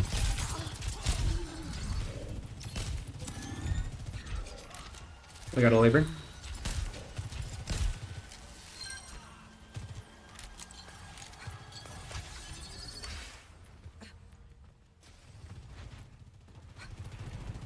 Go back a little bit. You can play this corner. Oh, I wasn't paying Slap them, slap them, attention. slap them, slap them.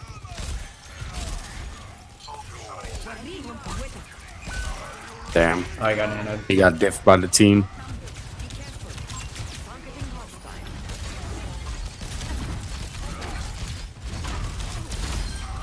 Nice. Oh, we got res. She.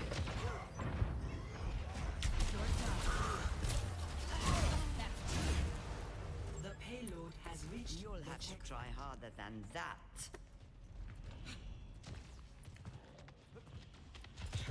We need to stop that payload.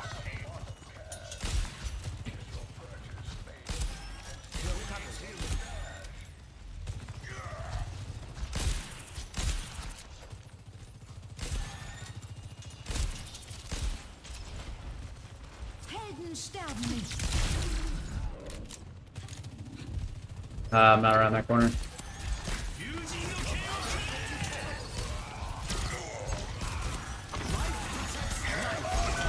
Oh shit.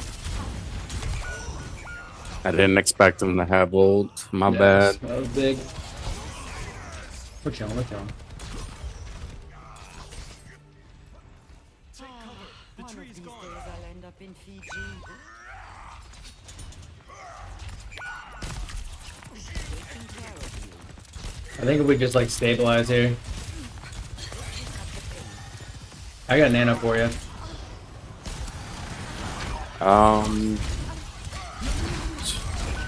Yikes. Might have been better to soldier. 'Cause I'm getting kited by all the DPS. Yeah, I mean it's gonna just take some space, I guess.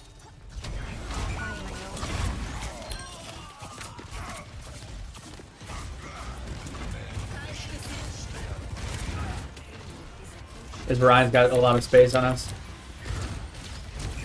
Tactical visor activated.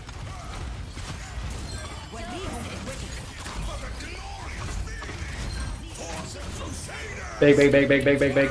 This ends now.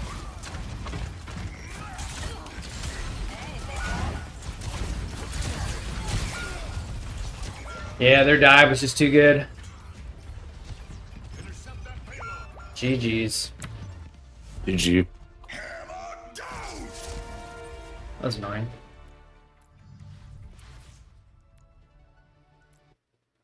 I only won 2 freaking games?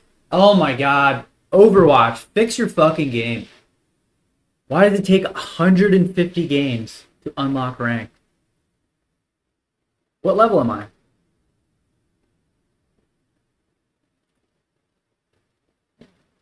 It's a me, bro. It's a me thing. It's a user error.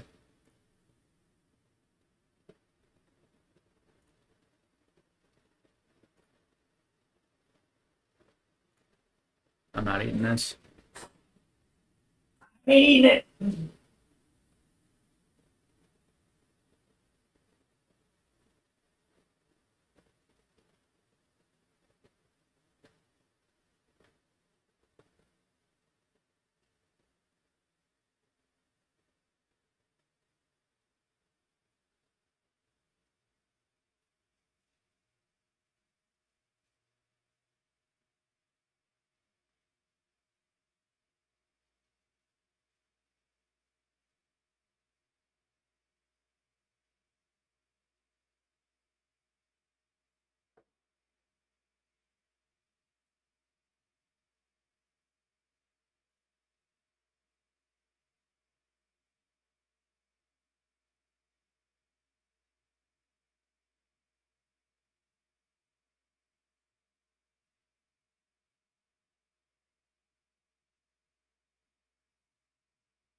Oh boy, oh boy. Oh man, I don't have any of this downloaded, do I?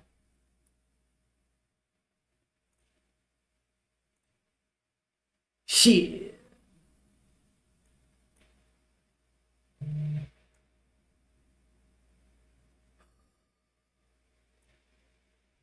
All right, let's do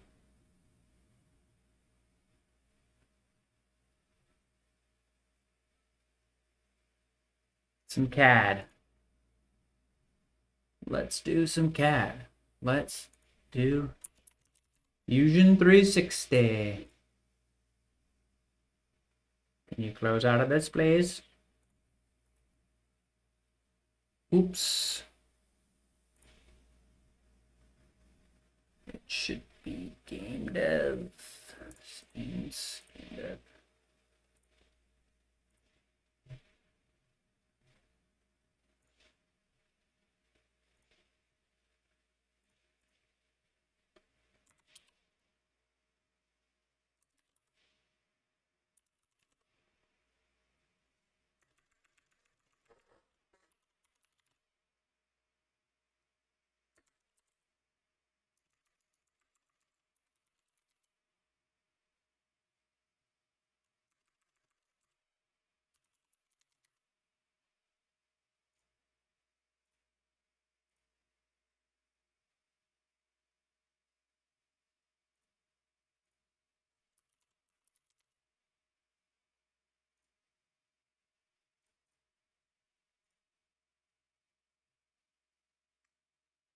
Okay,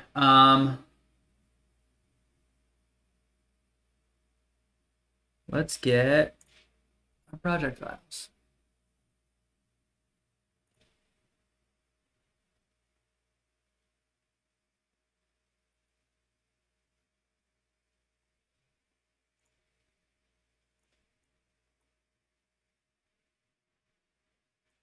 Sean Diddy Combs.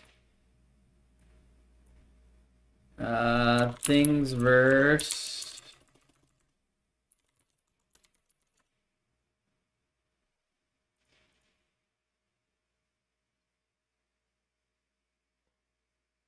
Wait on.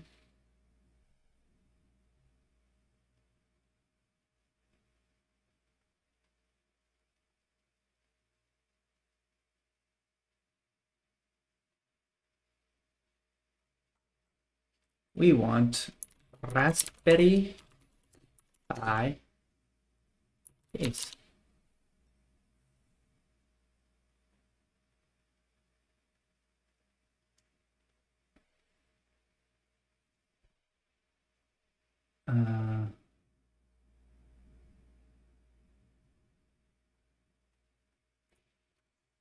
Four. Oh, come on. Don't do that to me. Don't do that to me.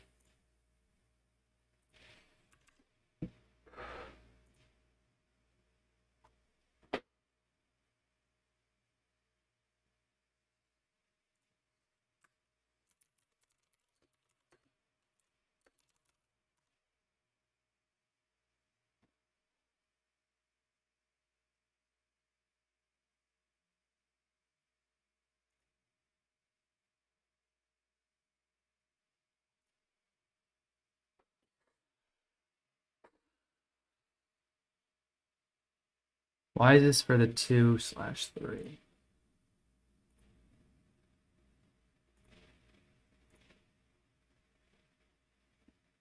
Ah, yes.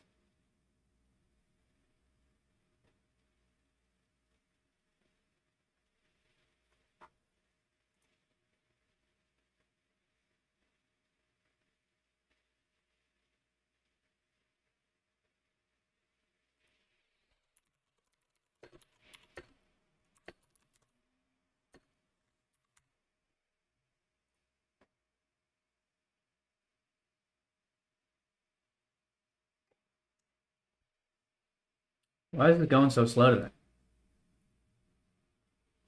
I want one that has a spot. Is this what I looked at previously?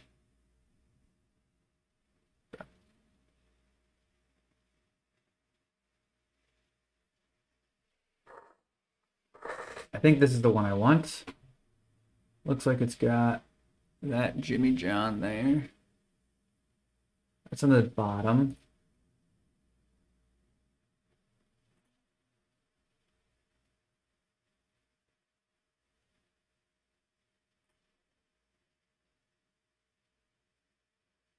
We'll download it.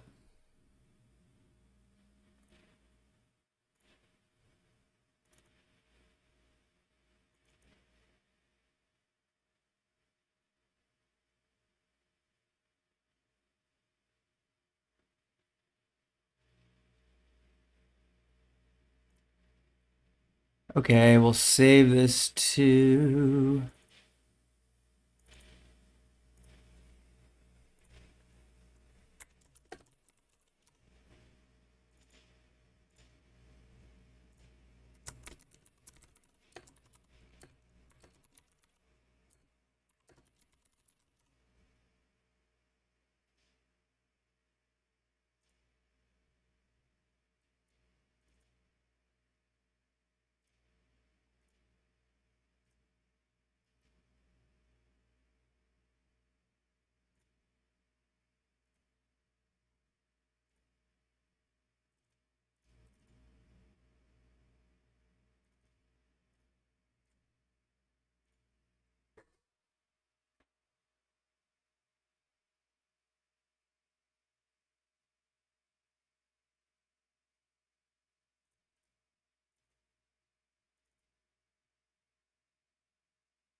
This is the base.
Yeah, I don't know how to do this. So.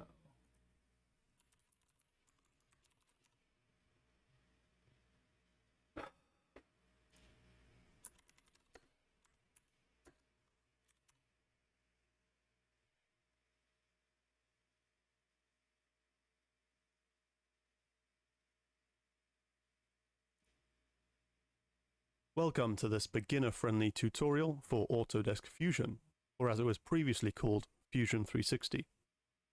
In this video, we will go step by step and model a base plate, a bracket, some threaded hex key fasteners, and with them we will create an assembly, as we can see here. Overall, this video will guide you through the user interface, sketch tools, 3D modeling tools, how to create 3D assemblies, and we'll also take a look at materials and customization. So, let's get started. When we open Fusion, straight away we are presented with the modeling environment. In the very center, we have the 3D environment. This is where we will be sketching, 3D modeling, and creating assemblies. It is the main focus of modeling in Fusion.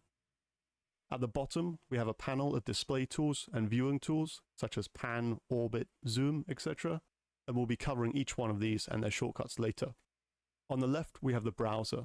This organizes all of our design elements, such as paths, document settings, and also the default axis and default planes. At the top are our tabs.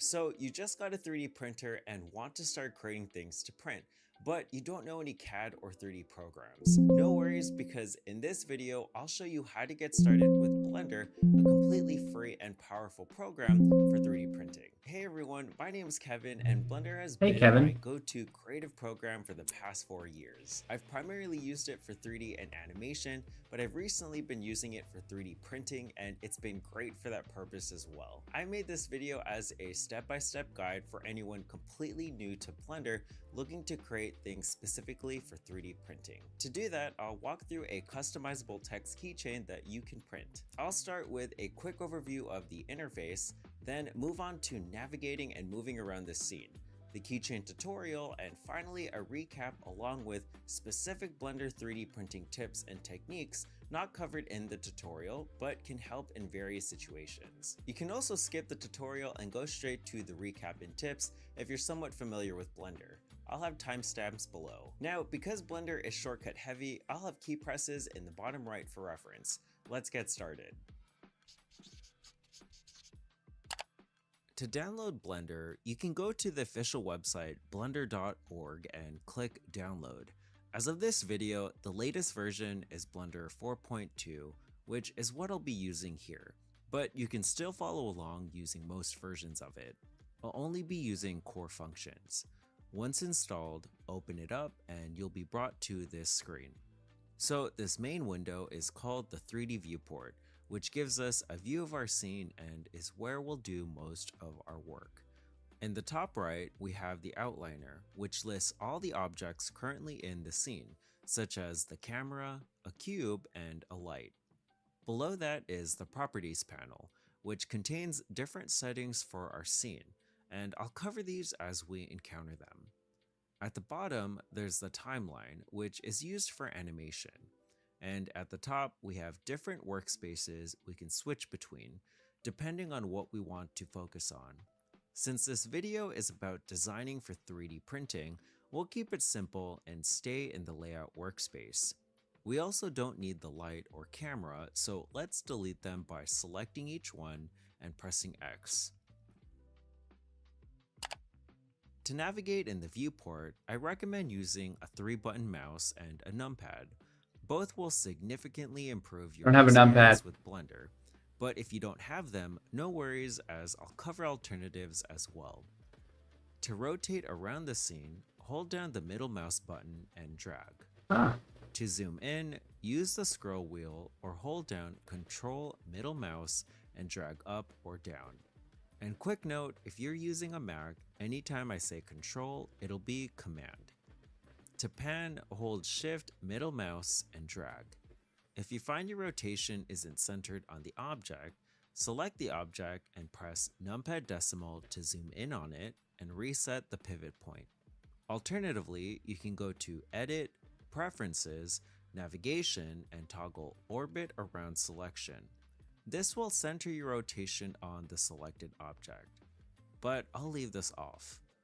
If you don't have a 3-button mouse, you can go to the Input tab in Preferences and select Emulate 3-button mouse. This will make Alt left click act as a middle mouse. So Alt left click will rotate around the scene, Control Alt left click will zoom in and out, and Shift Alt left click will pan. I'll leave this toggled off as well. Additionally, you can access these functions using the buttons on the right side of the viewport. Click dragging on the gizmo will rotate, the magnifying glass will zoom, and the hand will pan. If you're new to working in 3D, it's important to know that objects are defined along 3 axes: X side to side, Y front to back, and Z up and down. You can access specific orthographic views by clicking the corresponding letter on the gizmo or using the numpad. The ones I commonly use are numpad 1 for front view, numpad 3 for side view, and numpad 7 for top view. Numpad 0 is for camera view, but since we deleted the camera, it won't work in this case.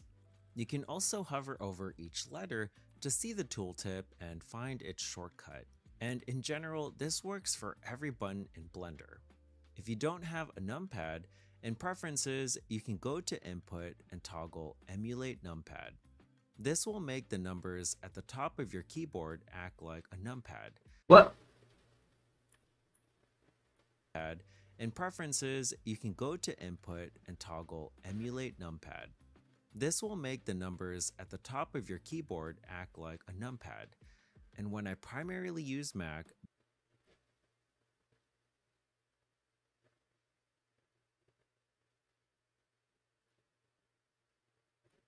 this was helpful. I'll keep it toggled off. This cube here is called a mesh, and it's how we'll create objects. And the hand will pan. If you're new to working in and I commonly use are numpad 1 for front view, light, or camera, so let's delete them by selecting each one and pressing X. No way. It won't work in this case. You can also hover over light, the camera, Hey, bruh. light, or camera, so access no commonly used are numpad 1 for front view, numpad 3 for side view, and numpad 7 for top view.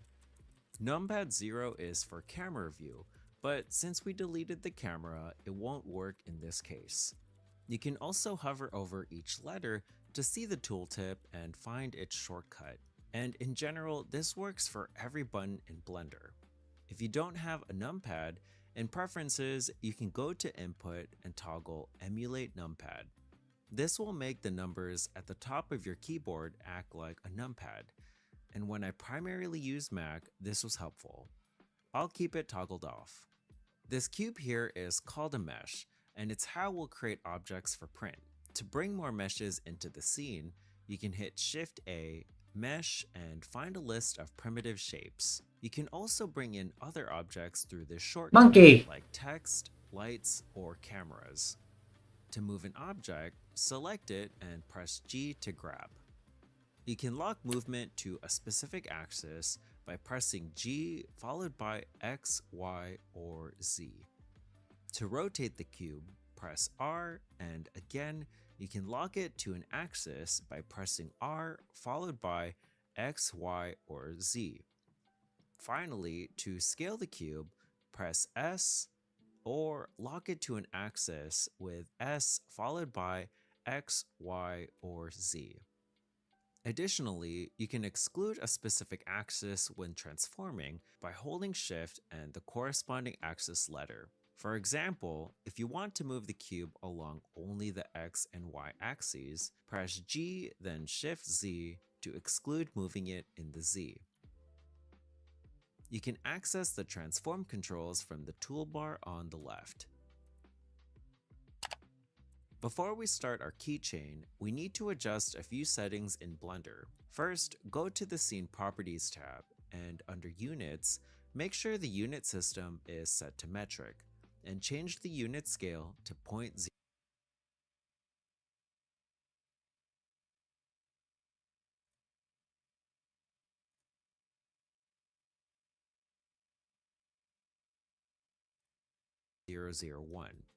Then set the length to millimeters, which are the units commonly used for 3D printing. This ensures that we're working at the correct scale for our print. Additionally, head over to the viewport over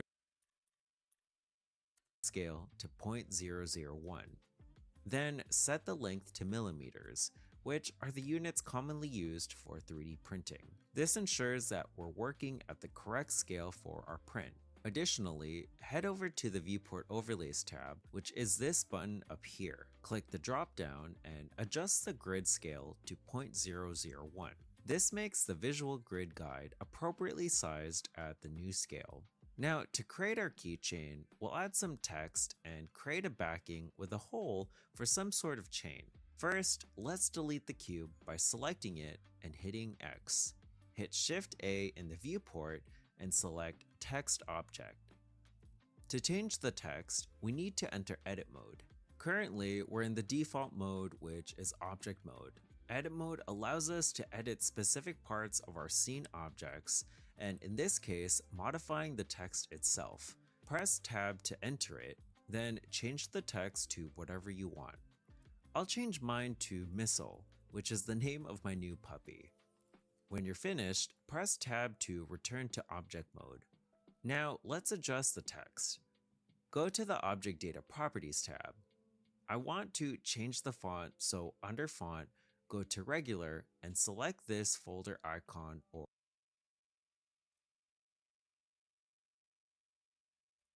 Open Font. It should open to your System Fonts folder, but if not, navigate to where you keep them. I'm going to select Sego UI Black Italic. Under this section, you can also change alignment and spacing, but I'll leave those as is. Since this text object is not a mesh, we need to convert it into one to continue. Keep in mind, once converted, we can no longer edit the text. If you'd like a backup copy, duplicate it with Shift-D and right-click to leave it where it's at.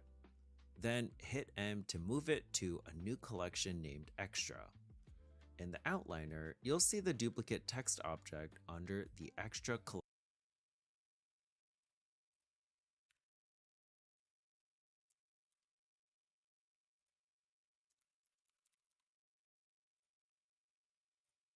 collection. Which are essentially folders we can organize our objects into.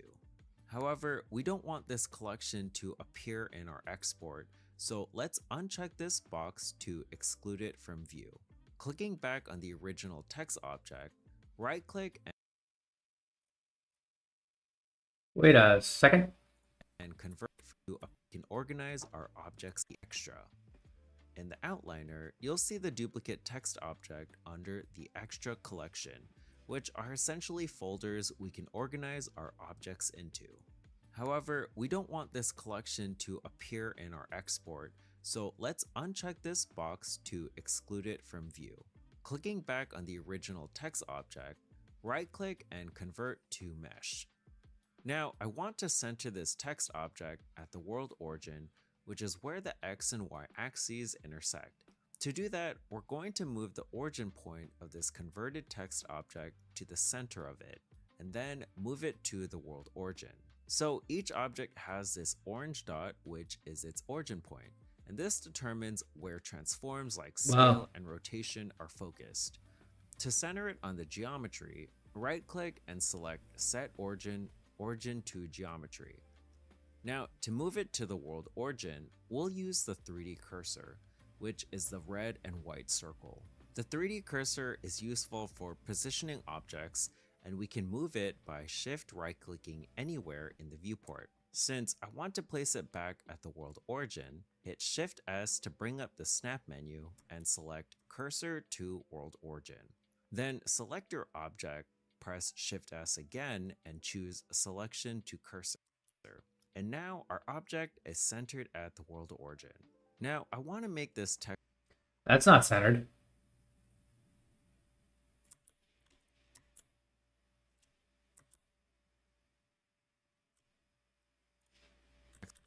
The snap menu and select Cursor to World Origin.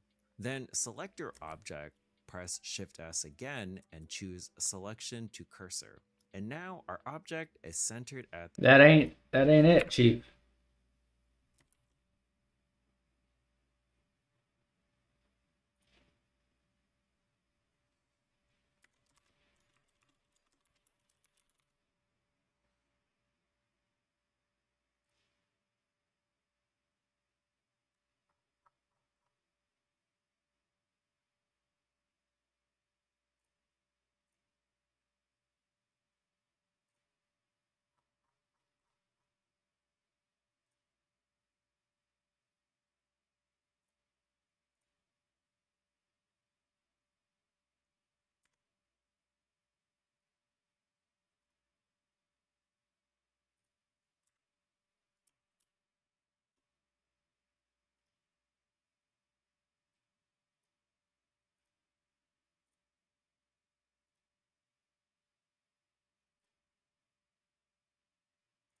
the world to or shift right. Cursor is useful for positioning objects, and we can move it by shift right clicking anywhere in the viewport. Since I want to place it back at the world origin, hit Shift S to bring up the snap menu and select Cursor to World Origin. Then select your object, press Shift S again and choose Selection to Cursor.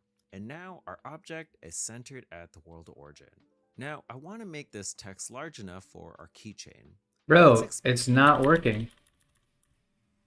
Are focused. To center it on the geometry, right-click and select Set Origin to Geometry.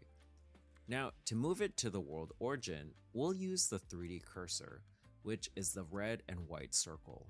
The 3D cursor is useful for positioning objects, and we can move it by shift right-clicking anywhere in the viewport. Since I want to place it back at the world origin, hit Shift S to bring up the snap menu and select Cursor to World Origin. Then select your object. Don't want essentially folders we can organize our objects into. However, we don't want this collection to appear in our export, so let's uncheck this box to exclude it from view. Clicking back on the original text object, right-click and convert to mesh. Now, I want to center this text object at the world origin, which is where the X and Y axes intersect. To do that, we're going to move the origin point of this converted text object to the center of it, and then move it to the world origin. So each object has this orange dot, which is its origin point, and this determines where transforms like scale and rotation are focused. To center it on the geometry, right-click and select Set Origin to Geometry.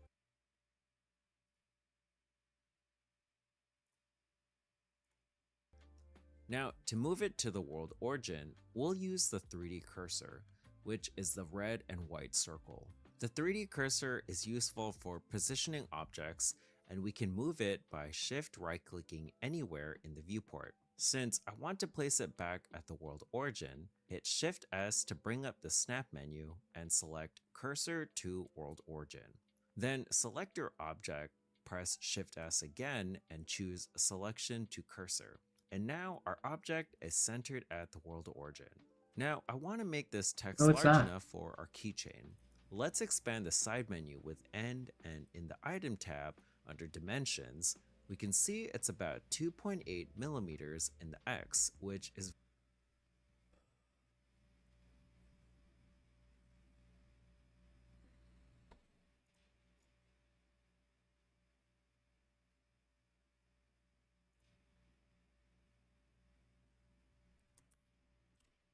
There we go.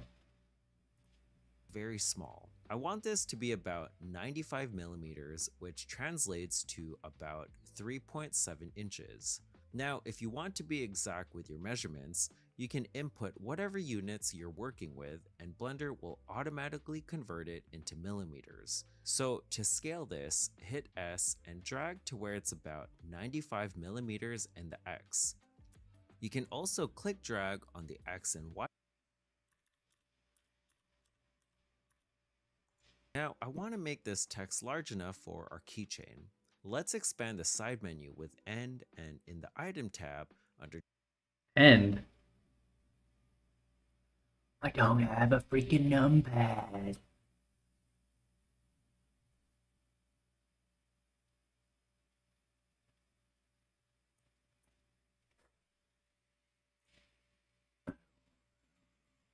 It's on 480 is auto. Brother.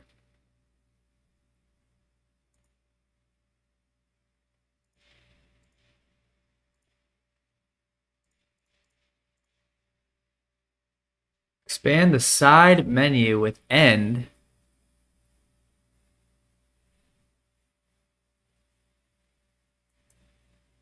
Okay, there it is. Dimensions, we can see it's about 2.8 millimeters in the X, which is very small. I want this to be about 95 millimeters, which translates to about 3.7 inches. Now, if you want to be exact with your measurements, you can input whatever units you're working with and Blender will automatically convert it into millimeters. So to scale this, hit S and drag to where it's about 95 millimeters in the X. You can also click drag on the X and Y boxes to make sure it scales in proportion. Now, this is completely flat and we don't have any thickness in the Z, so we'll need to extrude it. Tab into edit mode, hit A to select all, and E to extrude upwards until it's about... I wouldn't... You missed a couple. I missed a couple. 3.7 inches. Now, if you want to be exact with your measurements, you can input whatever units you're working with and Blender will automatically convert it into millimeters. So to scale this, hit S and drag to where it's about 95 millimeters in the X. You can also click drag on the X and Y boxes to make sure it scales in proportion. Now, this is completely flat and we don't have any thickness in the Z, so we'll need to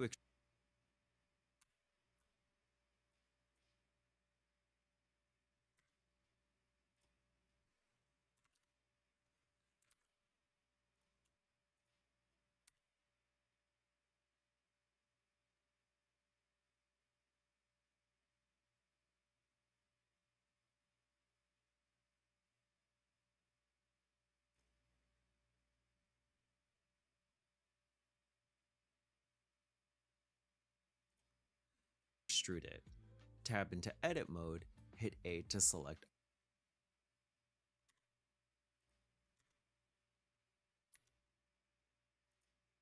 all, and E to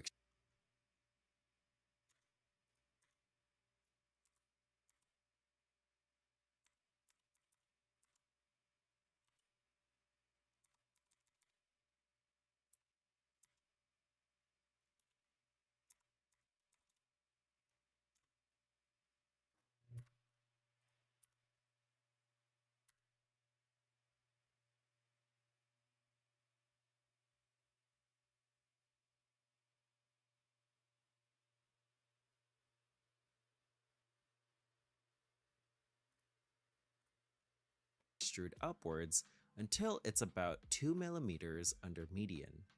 For 3D printing, you'll want to make sure your thickness is at least 1 to 2 millimeters for strength. When you're done, tab back into object mode, and if you want to adjust the Z value, you can just edit it in dimensions. I'll set it to 2. With our transforms complete,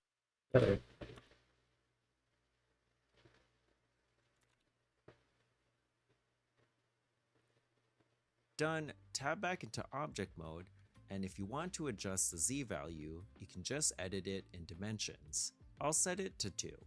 With our transforms complete, we'll need to apply them onto our object, and that means locking in changes to an object's location, rotation, and scale. This ensures the correct size and orientation for 3D printing. To do that, hit Ctrl A to bring up the Apply menu and select All Transforms, and you'll see the scale values reset to 1. Now, I want to create the backing for the edit mode, hit A to select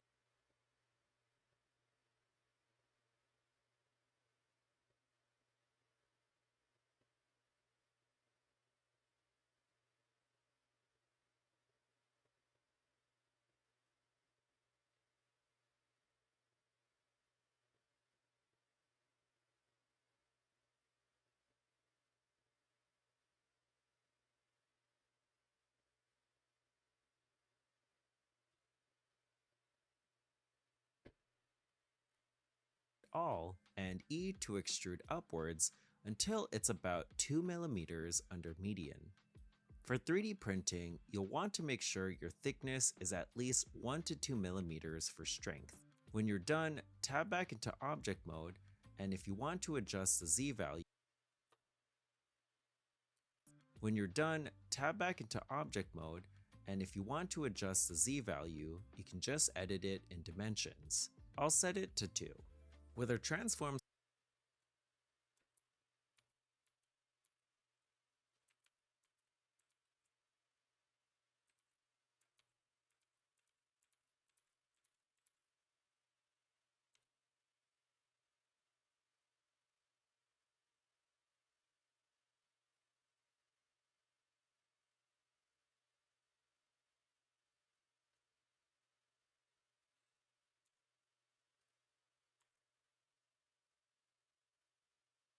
How does this? That's fine. Complete, we'll need to apply them onto our object. And that means locking in changes to an object's location, rotation, Okay, you just moved. to 2. With our transforms Enter 2. complete, we'll need to apply them onto our object. And that means locking in changes to an object's location, rotation, and scale. This ensures the correct size and orientation for 3D printing. To do that, So this is clearly also not centered. 1 box, 2 box, 3 box. 1 box, 2 box, 3 box, 4 box, 5 box. hit Ctrl A to bring up the Apply menu and select All Transforms, and you'll see the scale values reset to 1. Now, I want to create the backing for the text to sit on. Hit Shift A and bring in a mesh plane. Scale it to where it fits around your text. Again, you can scale with SX or SY as needed. For me, that'll be about 110 millimeters in the X and 26 millimeters in the Y. I'll move it along the X slightly to be centered with the text. Bro! Let's give this some thickness. We could extrude it like before, but another method is to use a modifier.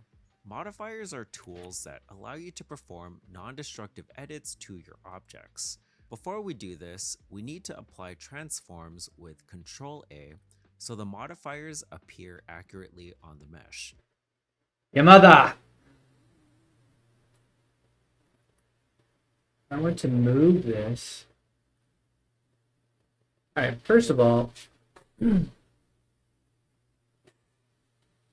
this shit just ain't centered.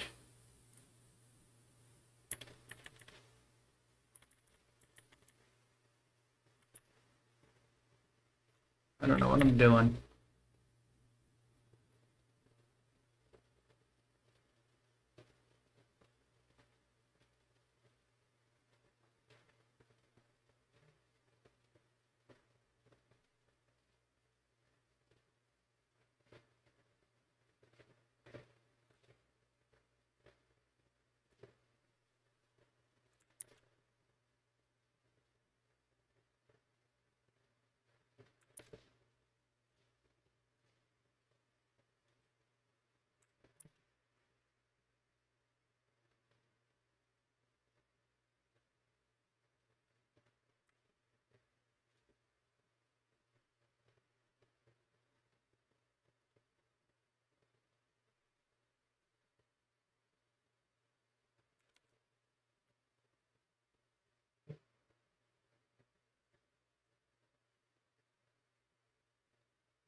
Once done, head over. Alright, honestly.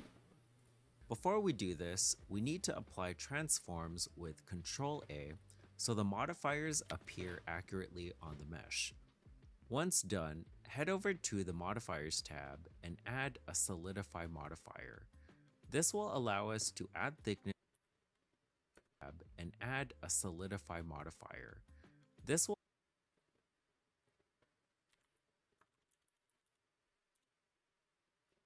allow us to add thickness and control it. Set the thickness to 2 millimeters and you'll see it affect the mesh. Now, this thickness isn't part of the actual geometry yet, it's just a visual. To make it permanent, click this drop down and select Apply, or hover over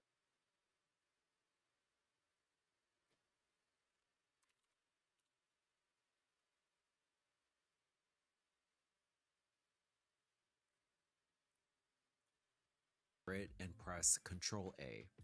Now I want to extrude only a small portion of this backing on the left to create a hole for a chain to pass through. With the object selected, tab into edit mode and hit Ctrl R around the sides to add a horizontal loop cut.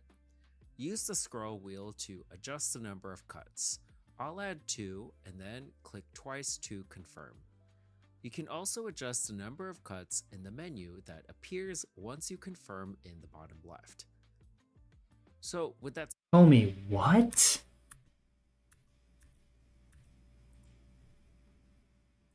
to pass through. With the object selected, tab into edit mode and hit Ctrl R around the sides to add a horizontal loop cut. Use the scroll wheel to adjust the number of cuts. Yo.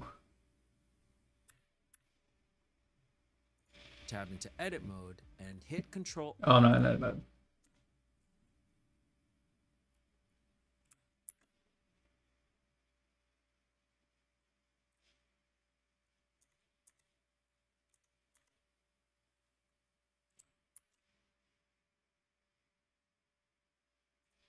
R around the sides to add a horizontal loop cut. Use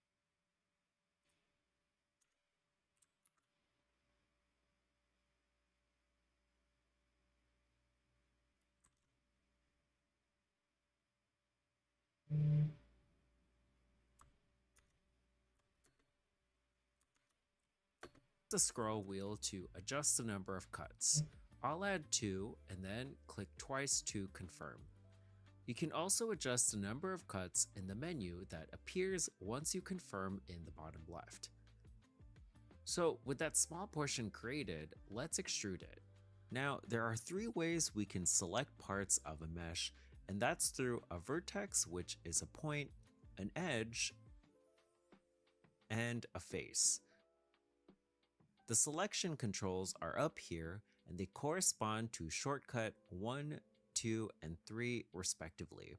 With face select, select the side face of that middle portion and in top view with numpad 7, extrude it with E to the left until you form a rough square shape. Now I want to bevel some of the edges so it's not so angular. Switch to edge select with 2 and while holding shift, select all the What just happened?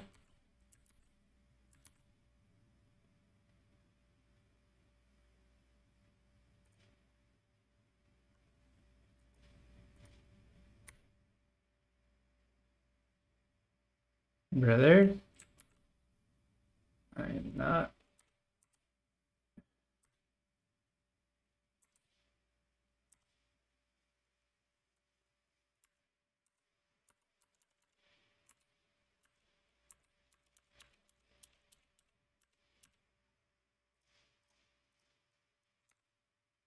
Three.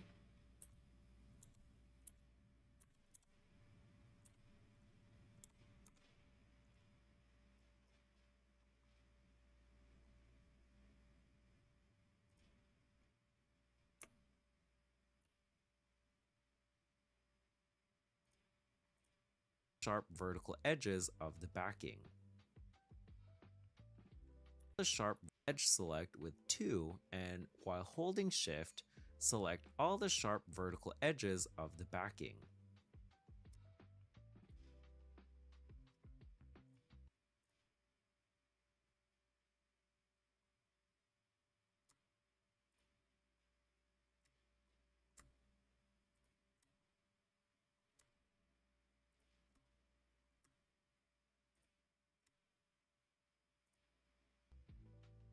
Then bevel with Ctrl B and adjust the number of segments with your middle mouse wheel. If you don't have one, you can just bevel as needed and then adjust the number of segments in the menu that appears in the bottom left after you confirm. And just to clarify, more segments will ensure a smoother print. When you're finished, tab back into object mode. Almost done. I want to create a hole in this extruded portion. Homie. Here's in the bottom view with numpad 7, extrude it with E to the left until you form a rough square shape. Now, I want to bevel some of the edges so it's not so angular. Switch to Edge Select with 2, and while holding Shift, select all the sharp vertical edges of the backing.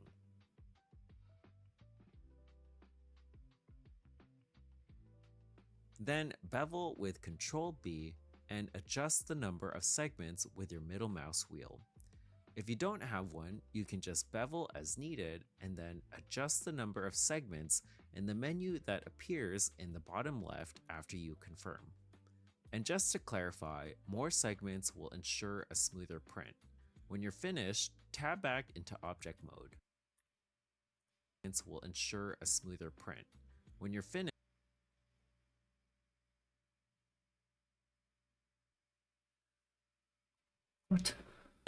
tab back into object mode. In the needed and then a mouse wheel. Bevel with Ctrl B and adjust the number of segments with your middle mouse wheel. If you don't have one, you can just bevel as needed and then adjust the number of segments in the menu that appears in the bottom left after you confirm. And just to clarify, more segments will ensure a smoother print. When you're finished, tab back into object mode. Almost done. I want to create a hole in this extruded portion. In top view, bring in a mesh cylinder. Set the dimensions to 5 to 6 millimeters all around.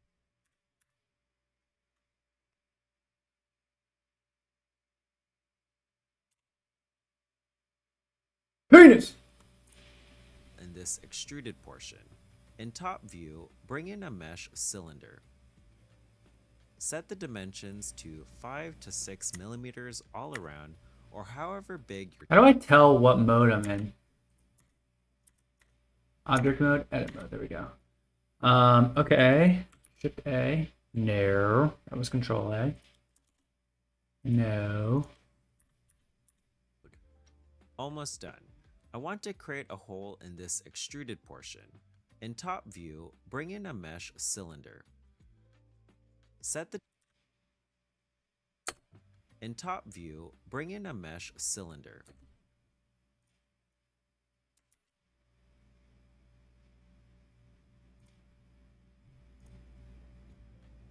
Set the dimensions to 5 to 6 millimeters all around, or however big your chain is.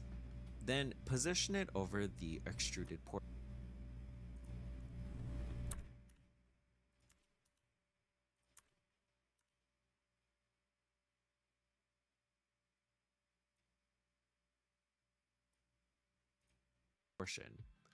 To create the hole, we'll use another modifier. Select the backing mesh and add a Boolean modifier. This modifier is super helpful. Of course, yeah, let's just add a Boolean.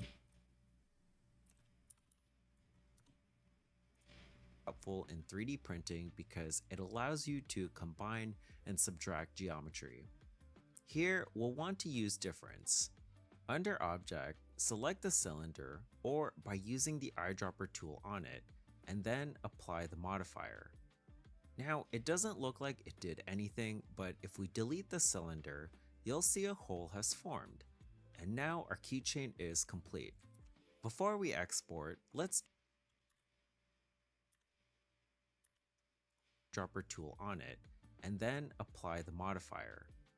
Now, it doesn't look like it did anything, but if we delete the cylinder, you'll see a hole has formed. And now our keychain is complete.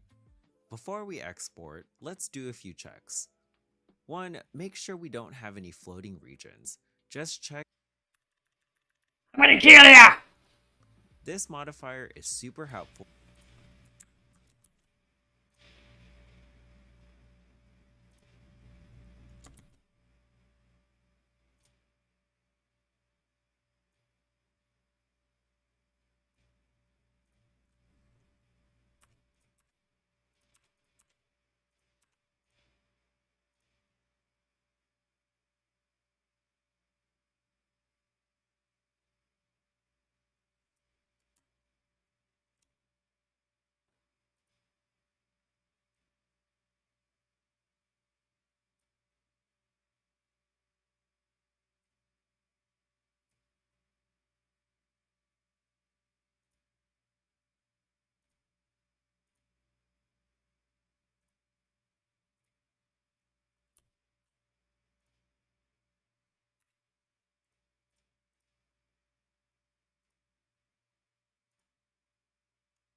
helpful in 3D printing because it allows you to combine and subtract geometry. Here, we'll want to use difference. Under Object, select the cylinder, or by using the eyedropper tool on it, and then apply the modifier. Now, it doesn't look like it did anything, but if we delete the cylinder, you'll see a hole has formed. And now our keychain is complete. Before we export, let's do a few checks. 1. Make sure we don't have any floating region.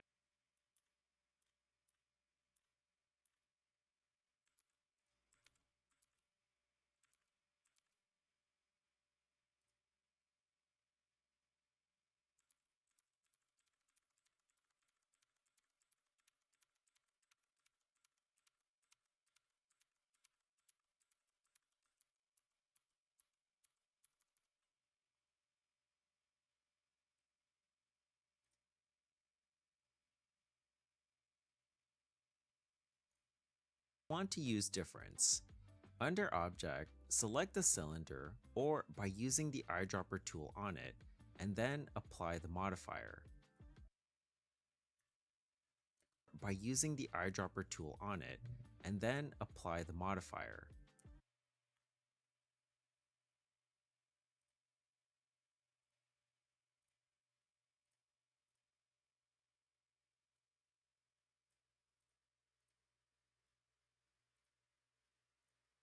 Now, it doesn't look like it did anything, but if we delete the cylinder, you'll see a hole has formed. And now our keychain is complete.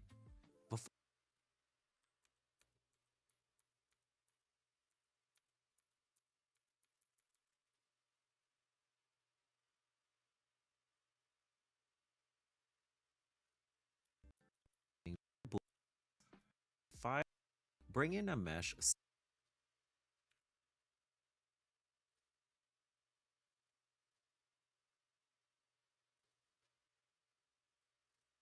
cylinder. Set the dimensions to 5 to 6 millimeters all around, or however big your chain is. Then position it over the extruded portion. To create the hole, we'll use another modifier. Select the backing mesh and add a Boolean modifier. This modifier. Select the backing mesh? Well, select the backing mesh and add a Boolean modifier. Plain. First of all, we want to add cylinder mesh. Make this 6. And then I forget.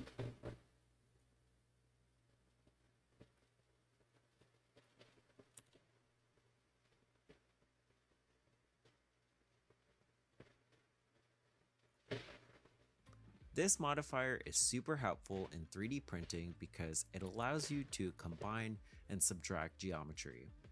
Here, we'll want to use difference. Under Object, select the cylinder, or by using the eyedropper tool on it, and then apply the modifier. Now, it doesn't look like it did anything, but if we delete the cylinder, you'll see a hole has formed. And now our keychain is complete. Before we export, let's do a few checks. It added it! Testing my patience.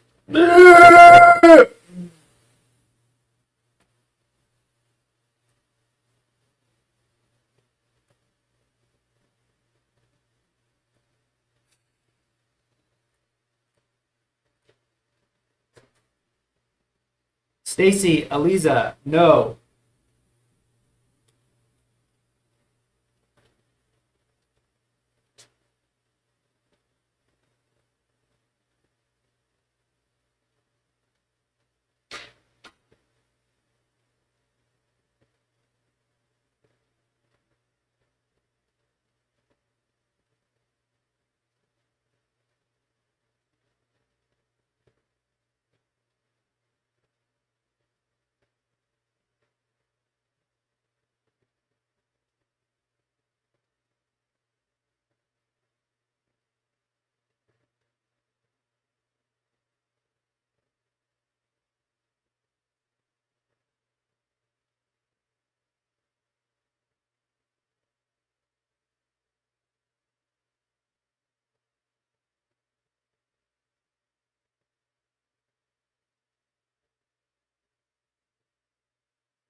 Alright, so this is just straight up not doing what it's supposed to do.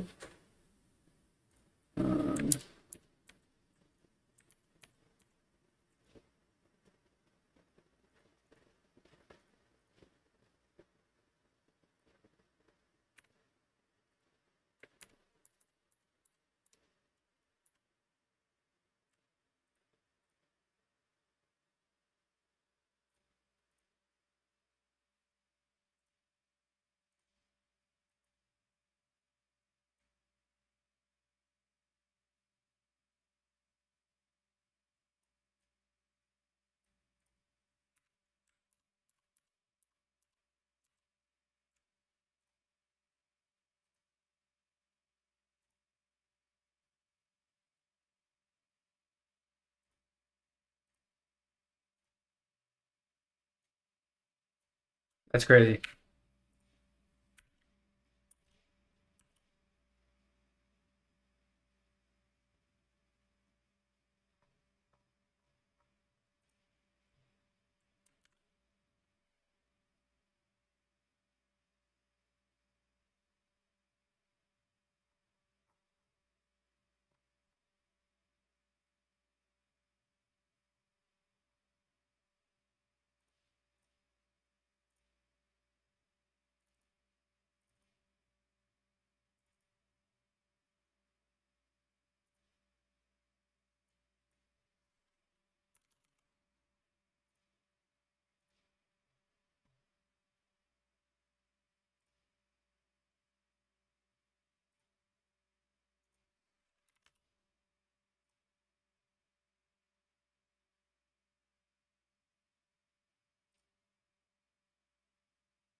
What am I doing?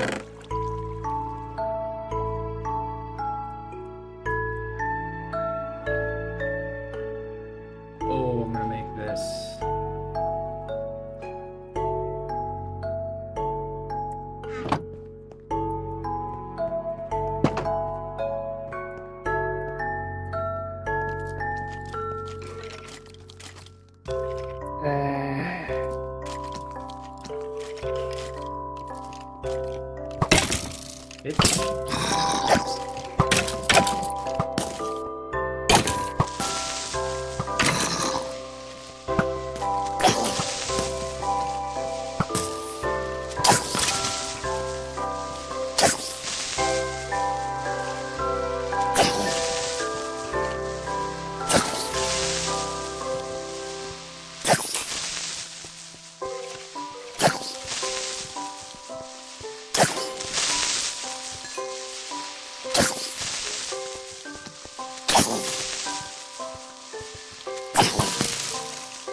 Oh boy, running around. Yeah.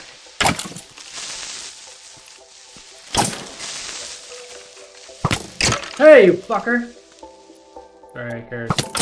Hey, this guy's not being nice. Oh my god.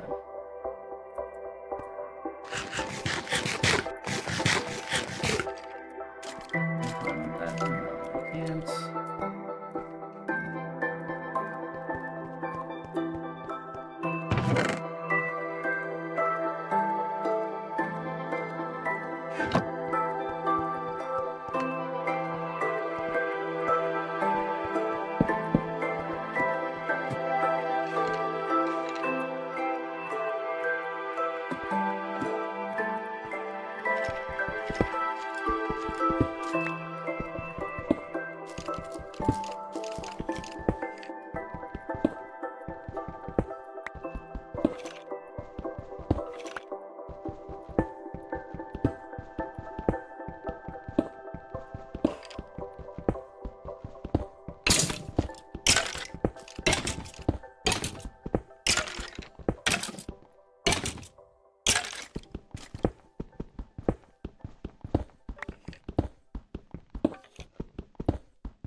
No!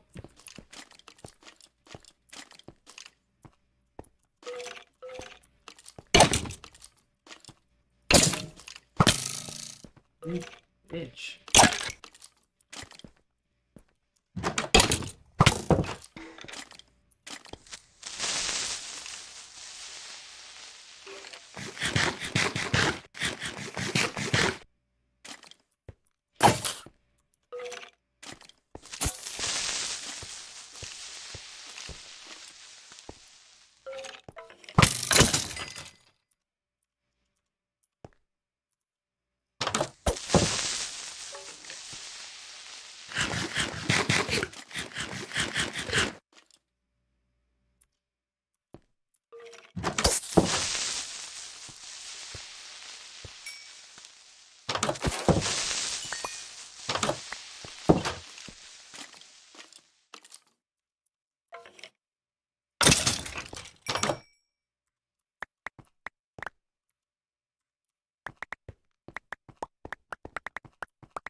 I didn't pick that up, bro. Hopefully that's enough.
I actually do need a water bucket.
Uh-uh.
Rona.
Sarah Williams with the follow. What up, baby? Nope, I cannot reply to you in chat. No. I can. No.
Come on.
So scary.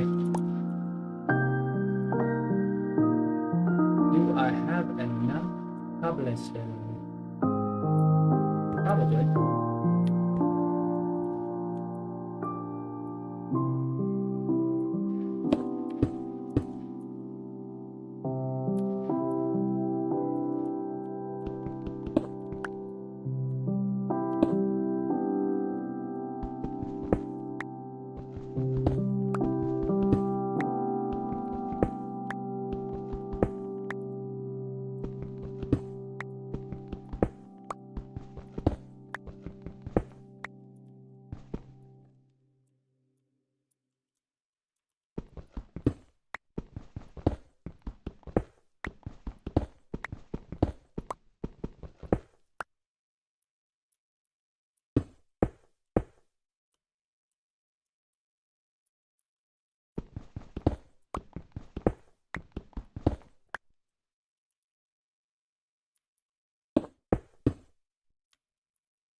Grab this shit. Come on, dude.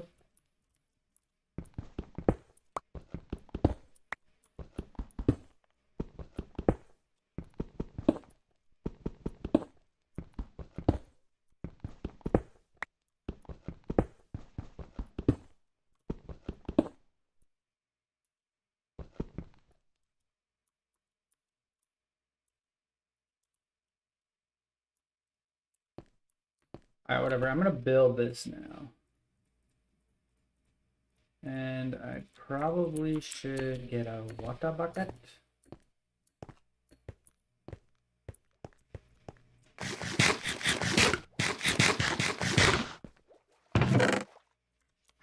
Okay.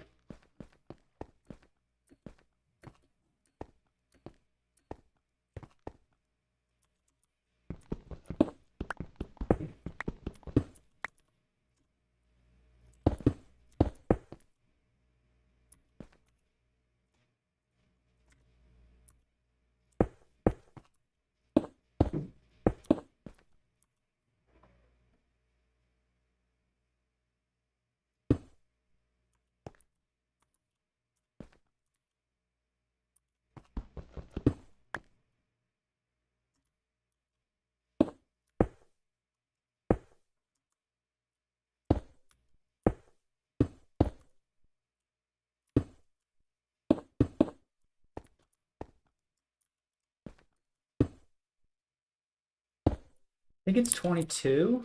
So this is 1, 2, 3, 4, 5, 6, 7, 8, 9, 10.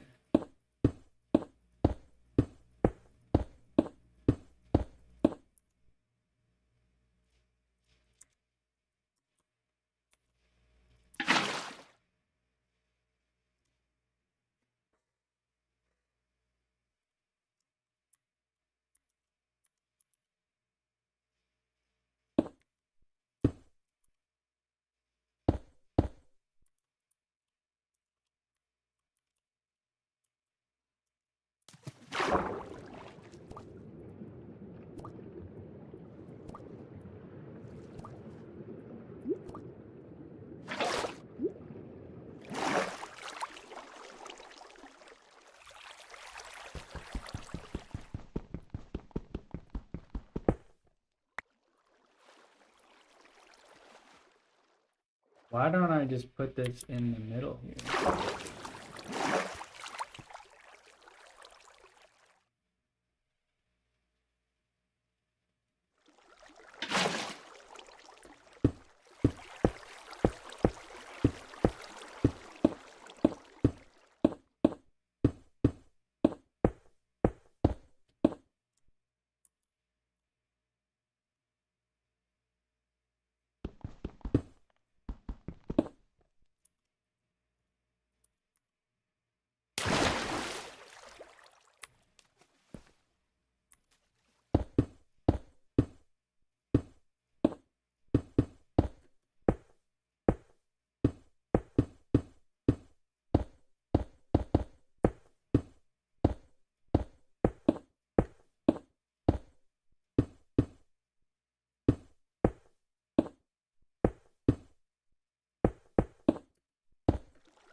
Fuck.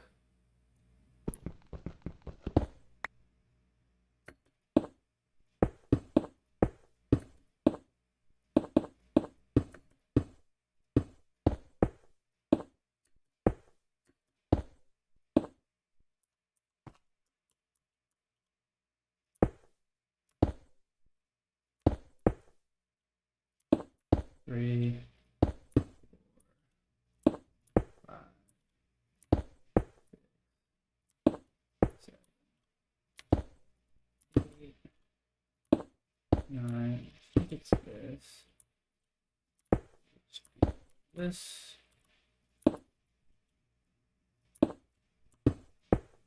Put the. Fuck, I don't have any.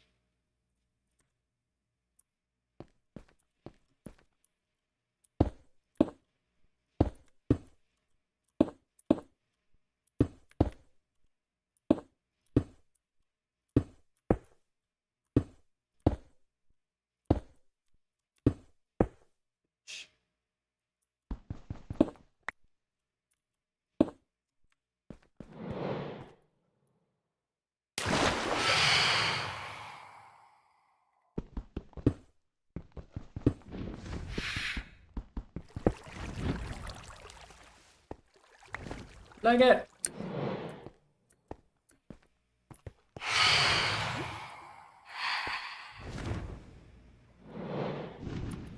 That's scary. Hey, bro. You're not supposed to be.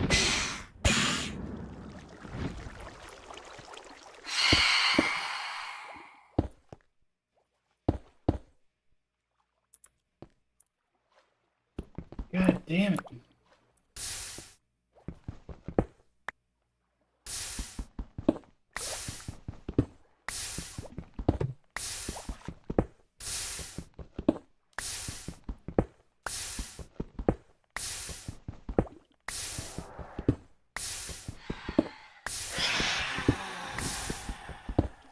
Haha. Oh.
Yo, relax, please.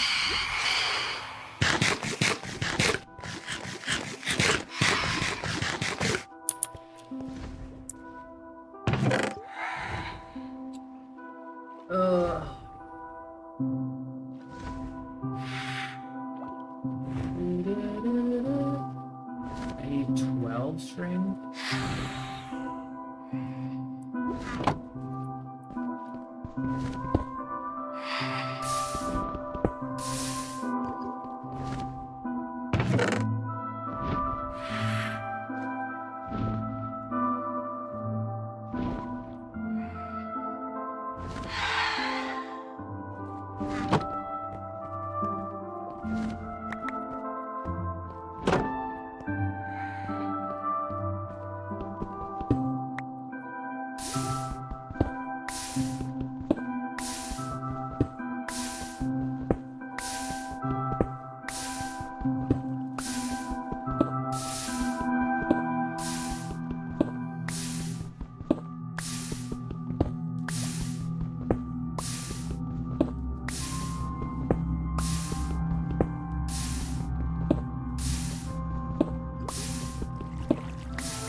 Make it around your button.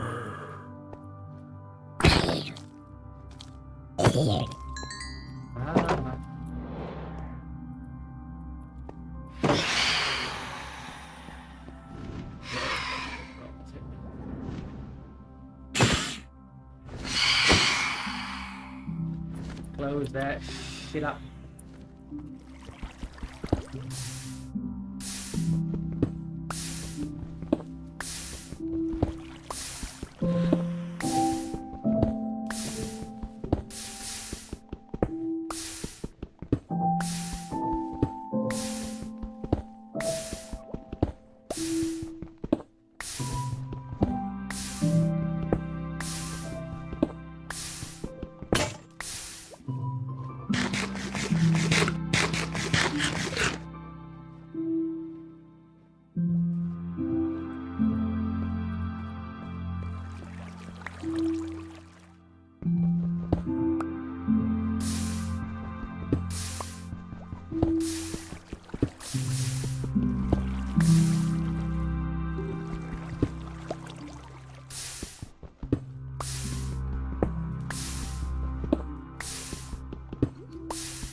would like for it to be light out, please.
Yo, what the fuck? You're not supposed to hit me!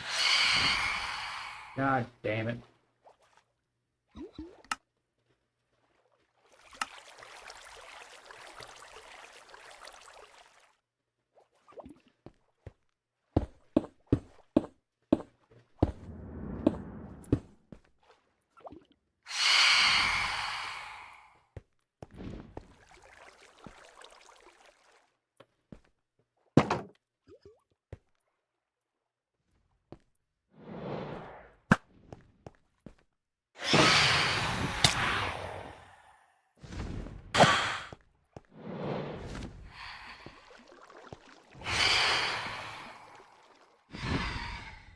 You should die.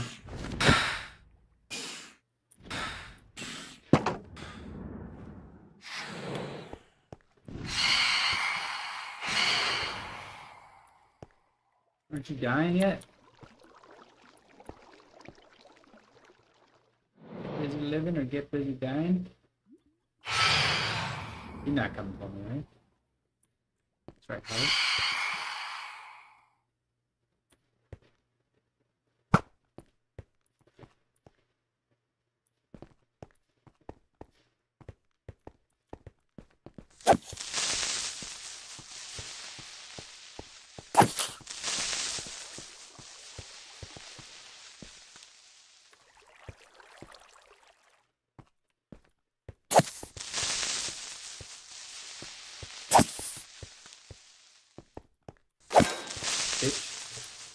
Bitch, I'm better than you.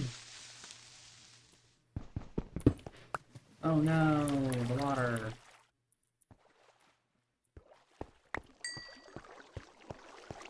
This is not...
Oh god. I'm gonna chop some trees.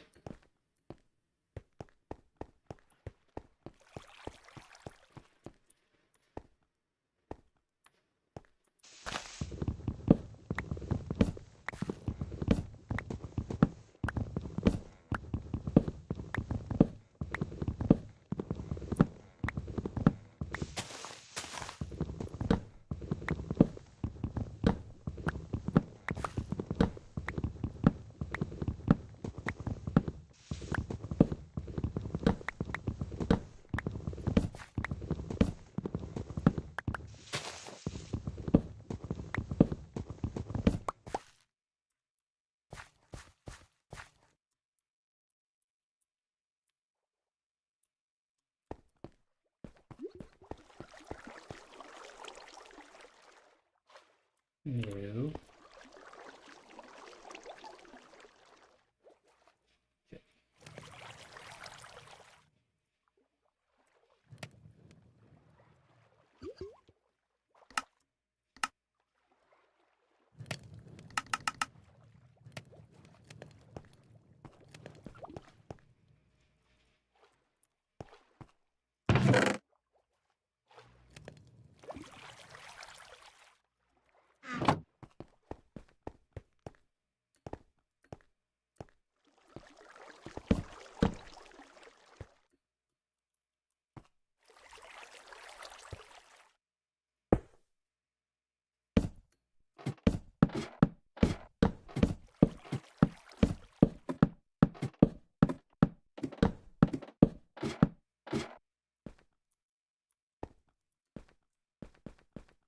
Damn it.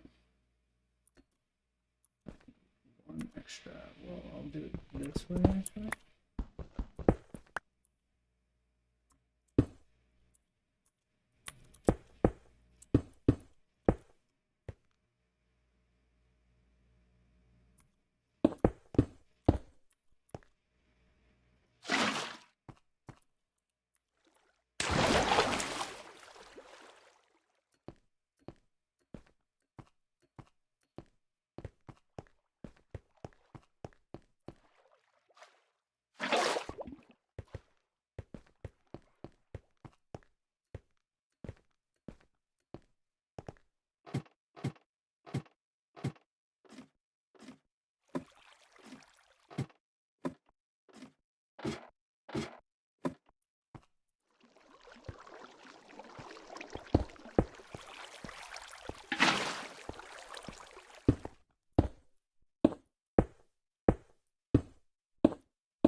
Damn it. Annoying.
No.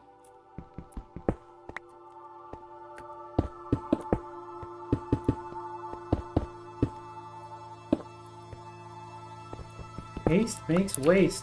I probably should double check this because it's going to be real annoying if... There we go.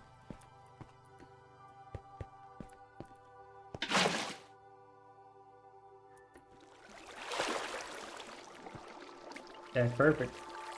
That's perfect, baby. Ursha, baby.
Come on, it's already nighttime.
Haste makes waste.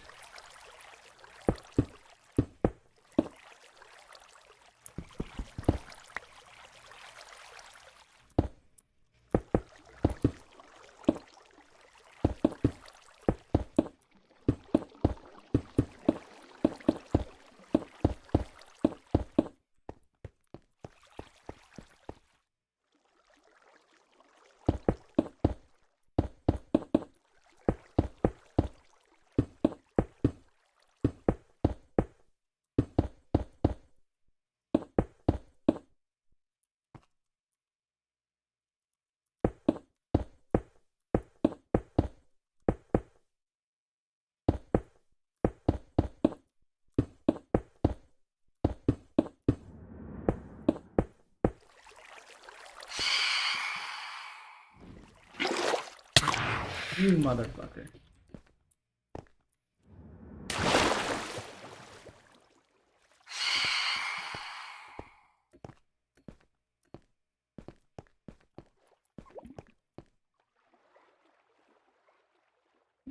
How did I...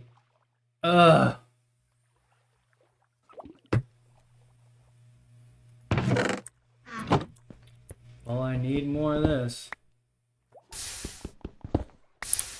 Okay, I'm gonna go get this shit too. No, it just...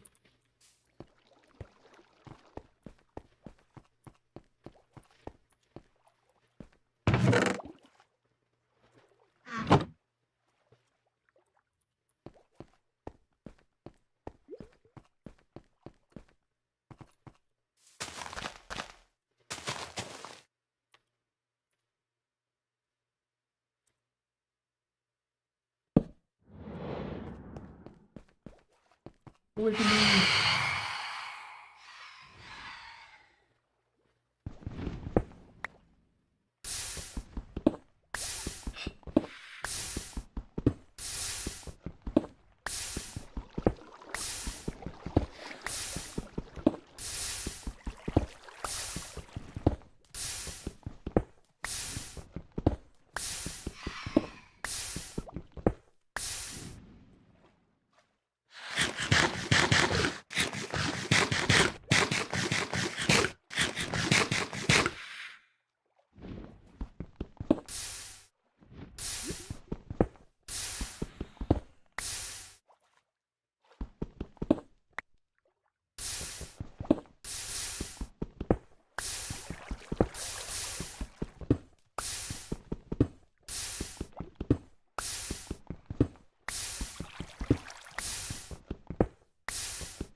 I wonder if I turn down my everything.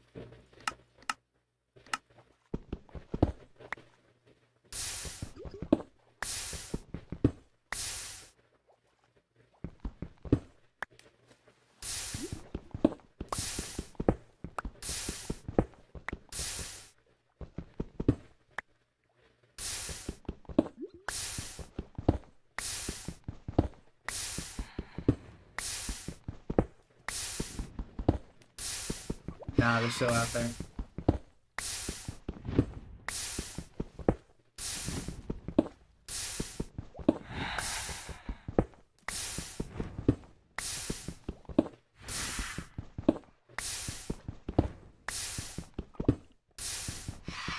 Does it mean they're just really close?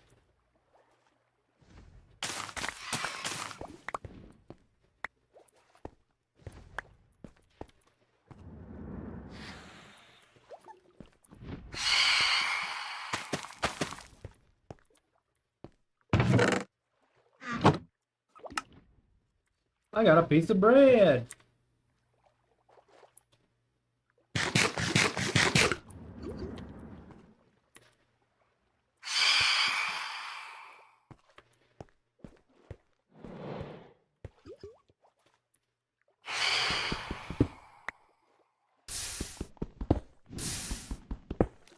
What's on the ground over there? Hey?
Almost daytime.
Get out of there, get out of there, get out of there.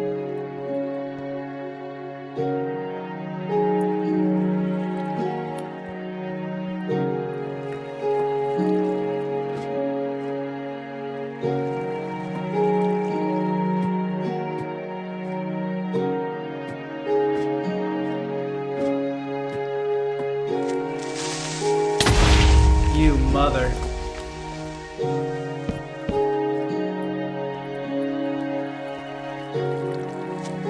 Bro, what the?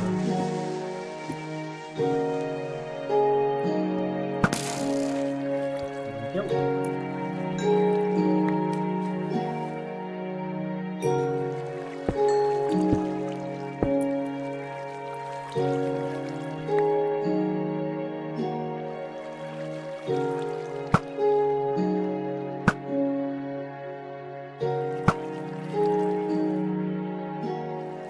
Okay.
Oh, I do have a...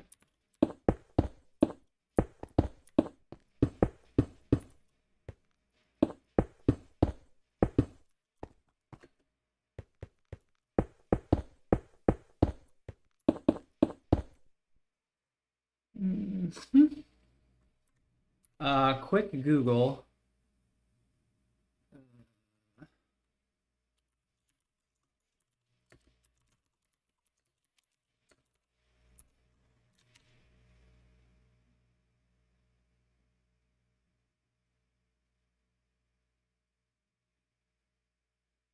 Okay, I think I can do it.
And I'm pretty sure this way I don't need to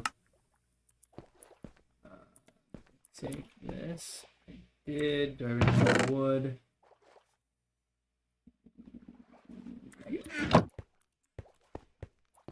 Quickly, quickly, quickly.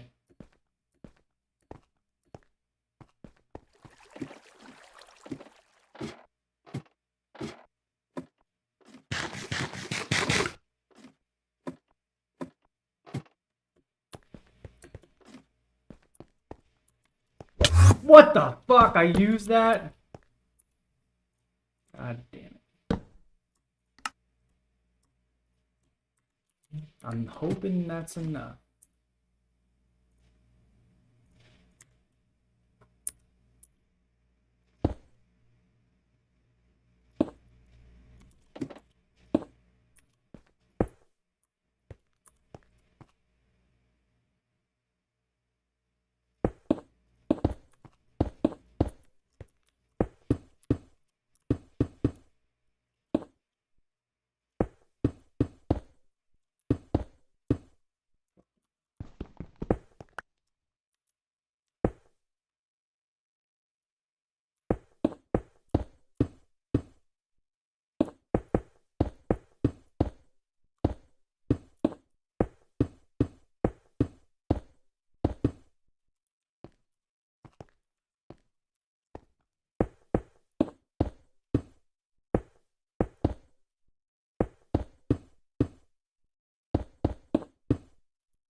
We're close.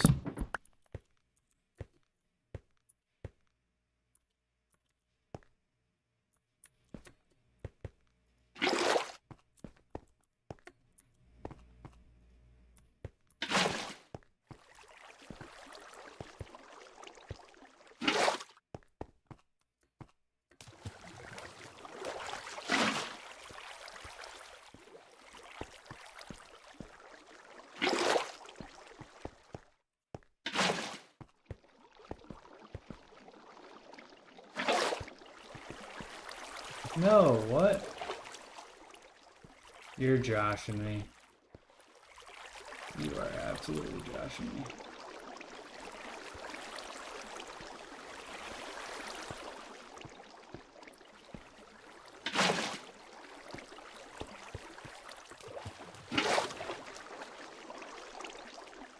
One, two, three, four, five, 7.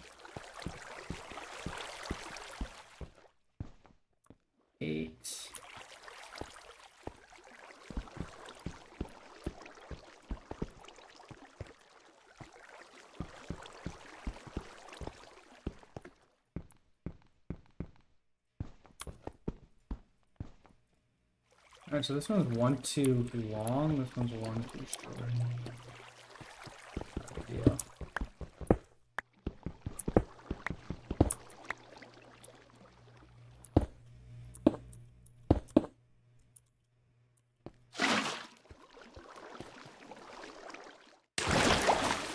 I'm gonna call it for the day. A lot more to do, a lot more to do.